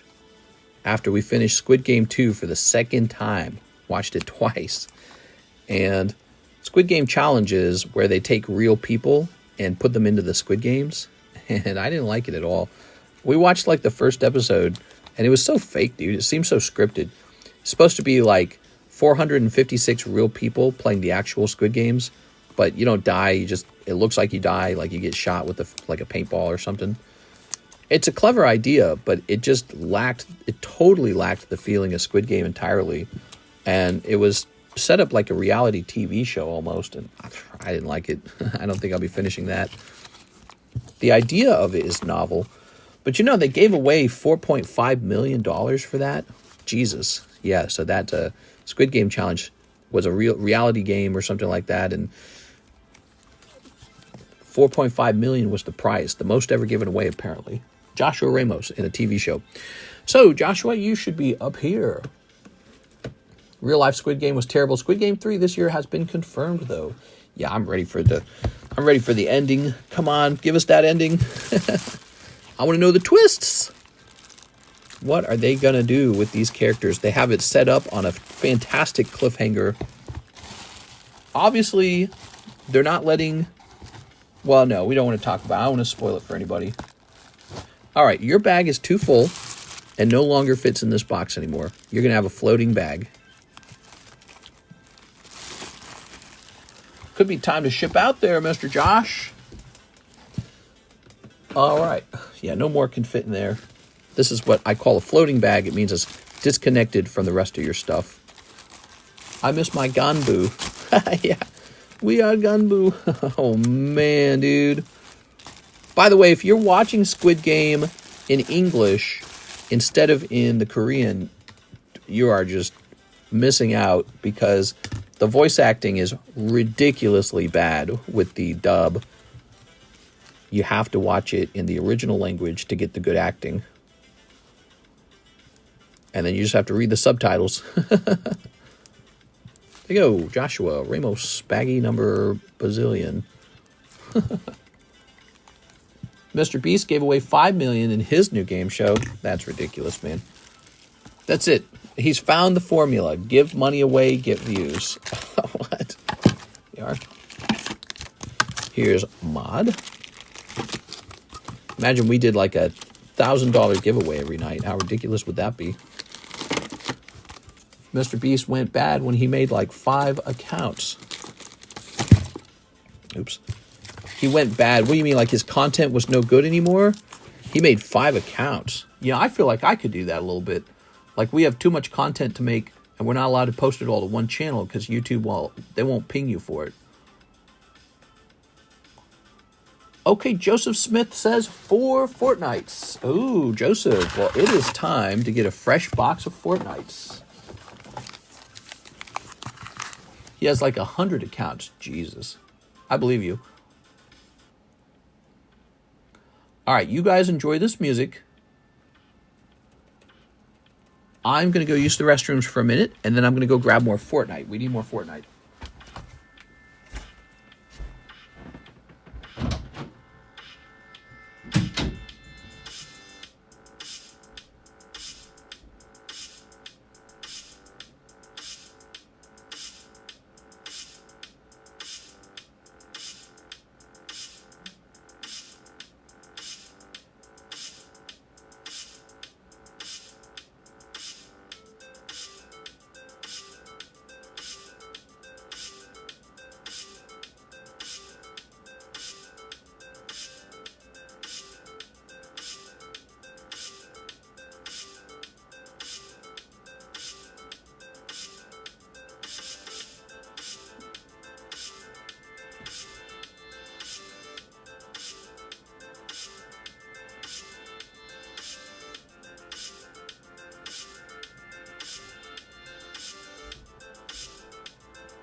All right, Fortnite.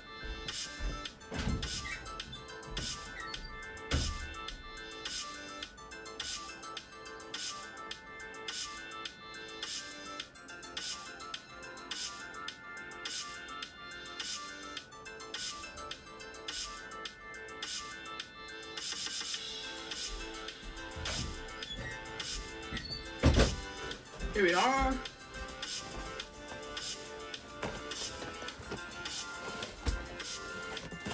Here we go. One more Fortnite for you. Boink. Now let's get this. Put these away. Throw this away. All kinds of languages. Oh, I see.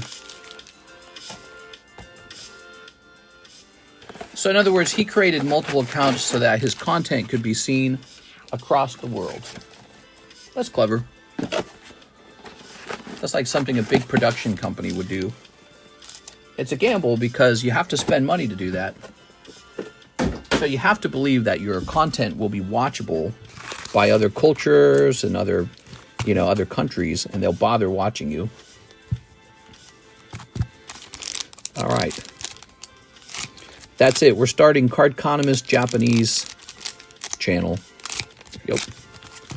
And I'm going to only speak in Japanese the whole time.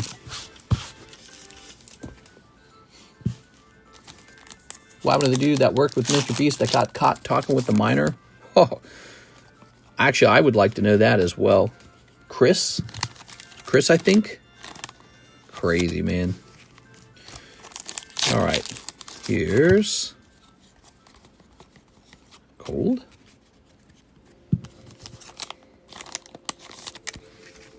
Here's a cold one. And he was married, then he found himself as a woman. Ooh, no hollows in there. Yeah, no hollows. You're looking for holographic cards to pop out of these Fortnite packs. That's for our friend Joseph Smith. Mr. Joseph, let's grab your bag. All right. Ooh, your bag's going to get really big opening these. This fills your bag up really fast. You keep all the Fortnite cards, so you could actually grade the non-hollows. There's a couple pretty good non-hollows if you were to pull them, like the banana. Okay.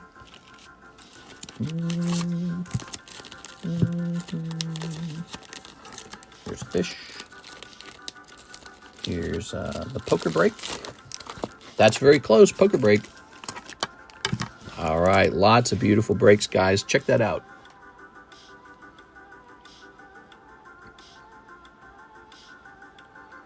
They are best friends now. Who, him and Mr. Beast? All right, let's get this Pikachu given away. Thank you for being here, guys. We got a little Pikachu giveaway card.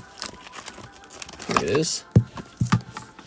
And guess a number between 1 and 20. Only one guess. Does that say moo? Yes, it says moo.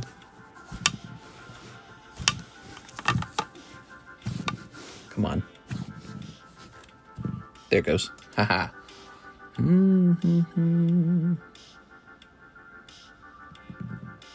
know, I don't like spinning it because I feel like spinning it doesn't give it a proper chance for all the numbers to be hit. All right, here goes. Landing on 15. Nobody had 15. Here goes again. Landing on 5. Onetic had 5. Mr. Onetic. Here you go.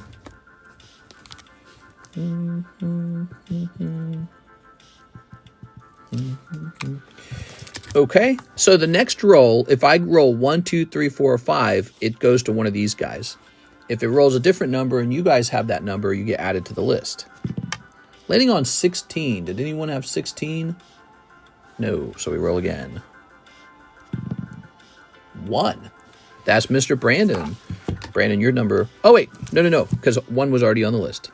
Laker fan wins. Laker fan getting a 1. That's an interesting trick to the game, isn't it? Because that means that the later numbers after 5 are more valuable on the last roll.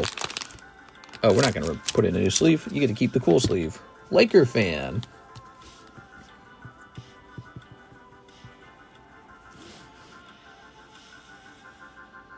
It's going to say 1.25.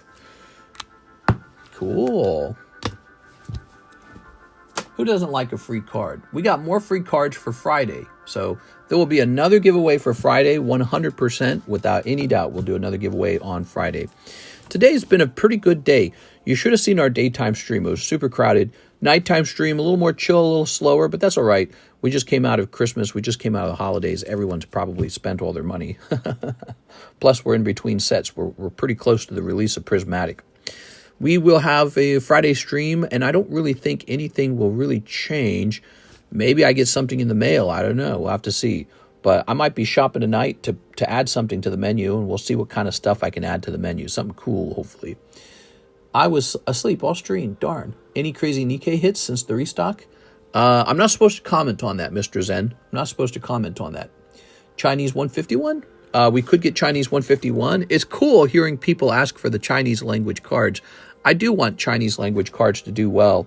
I like the idea of Chinese, Thai, Indonesian, and Japanese, just all of them, and Korean.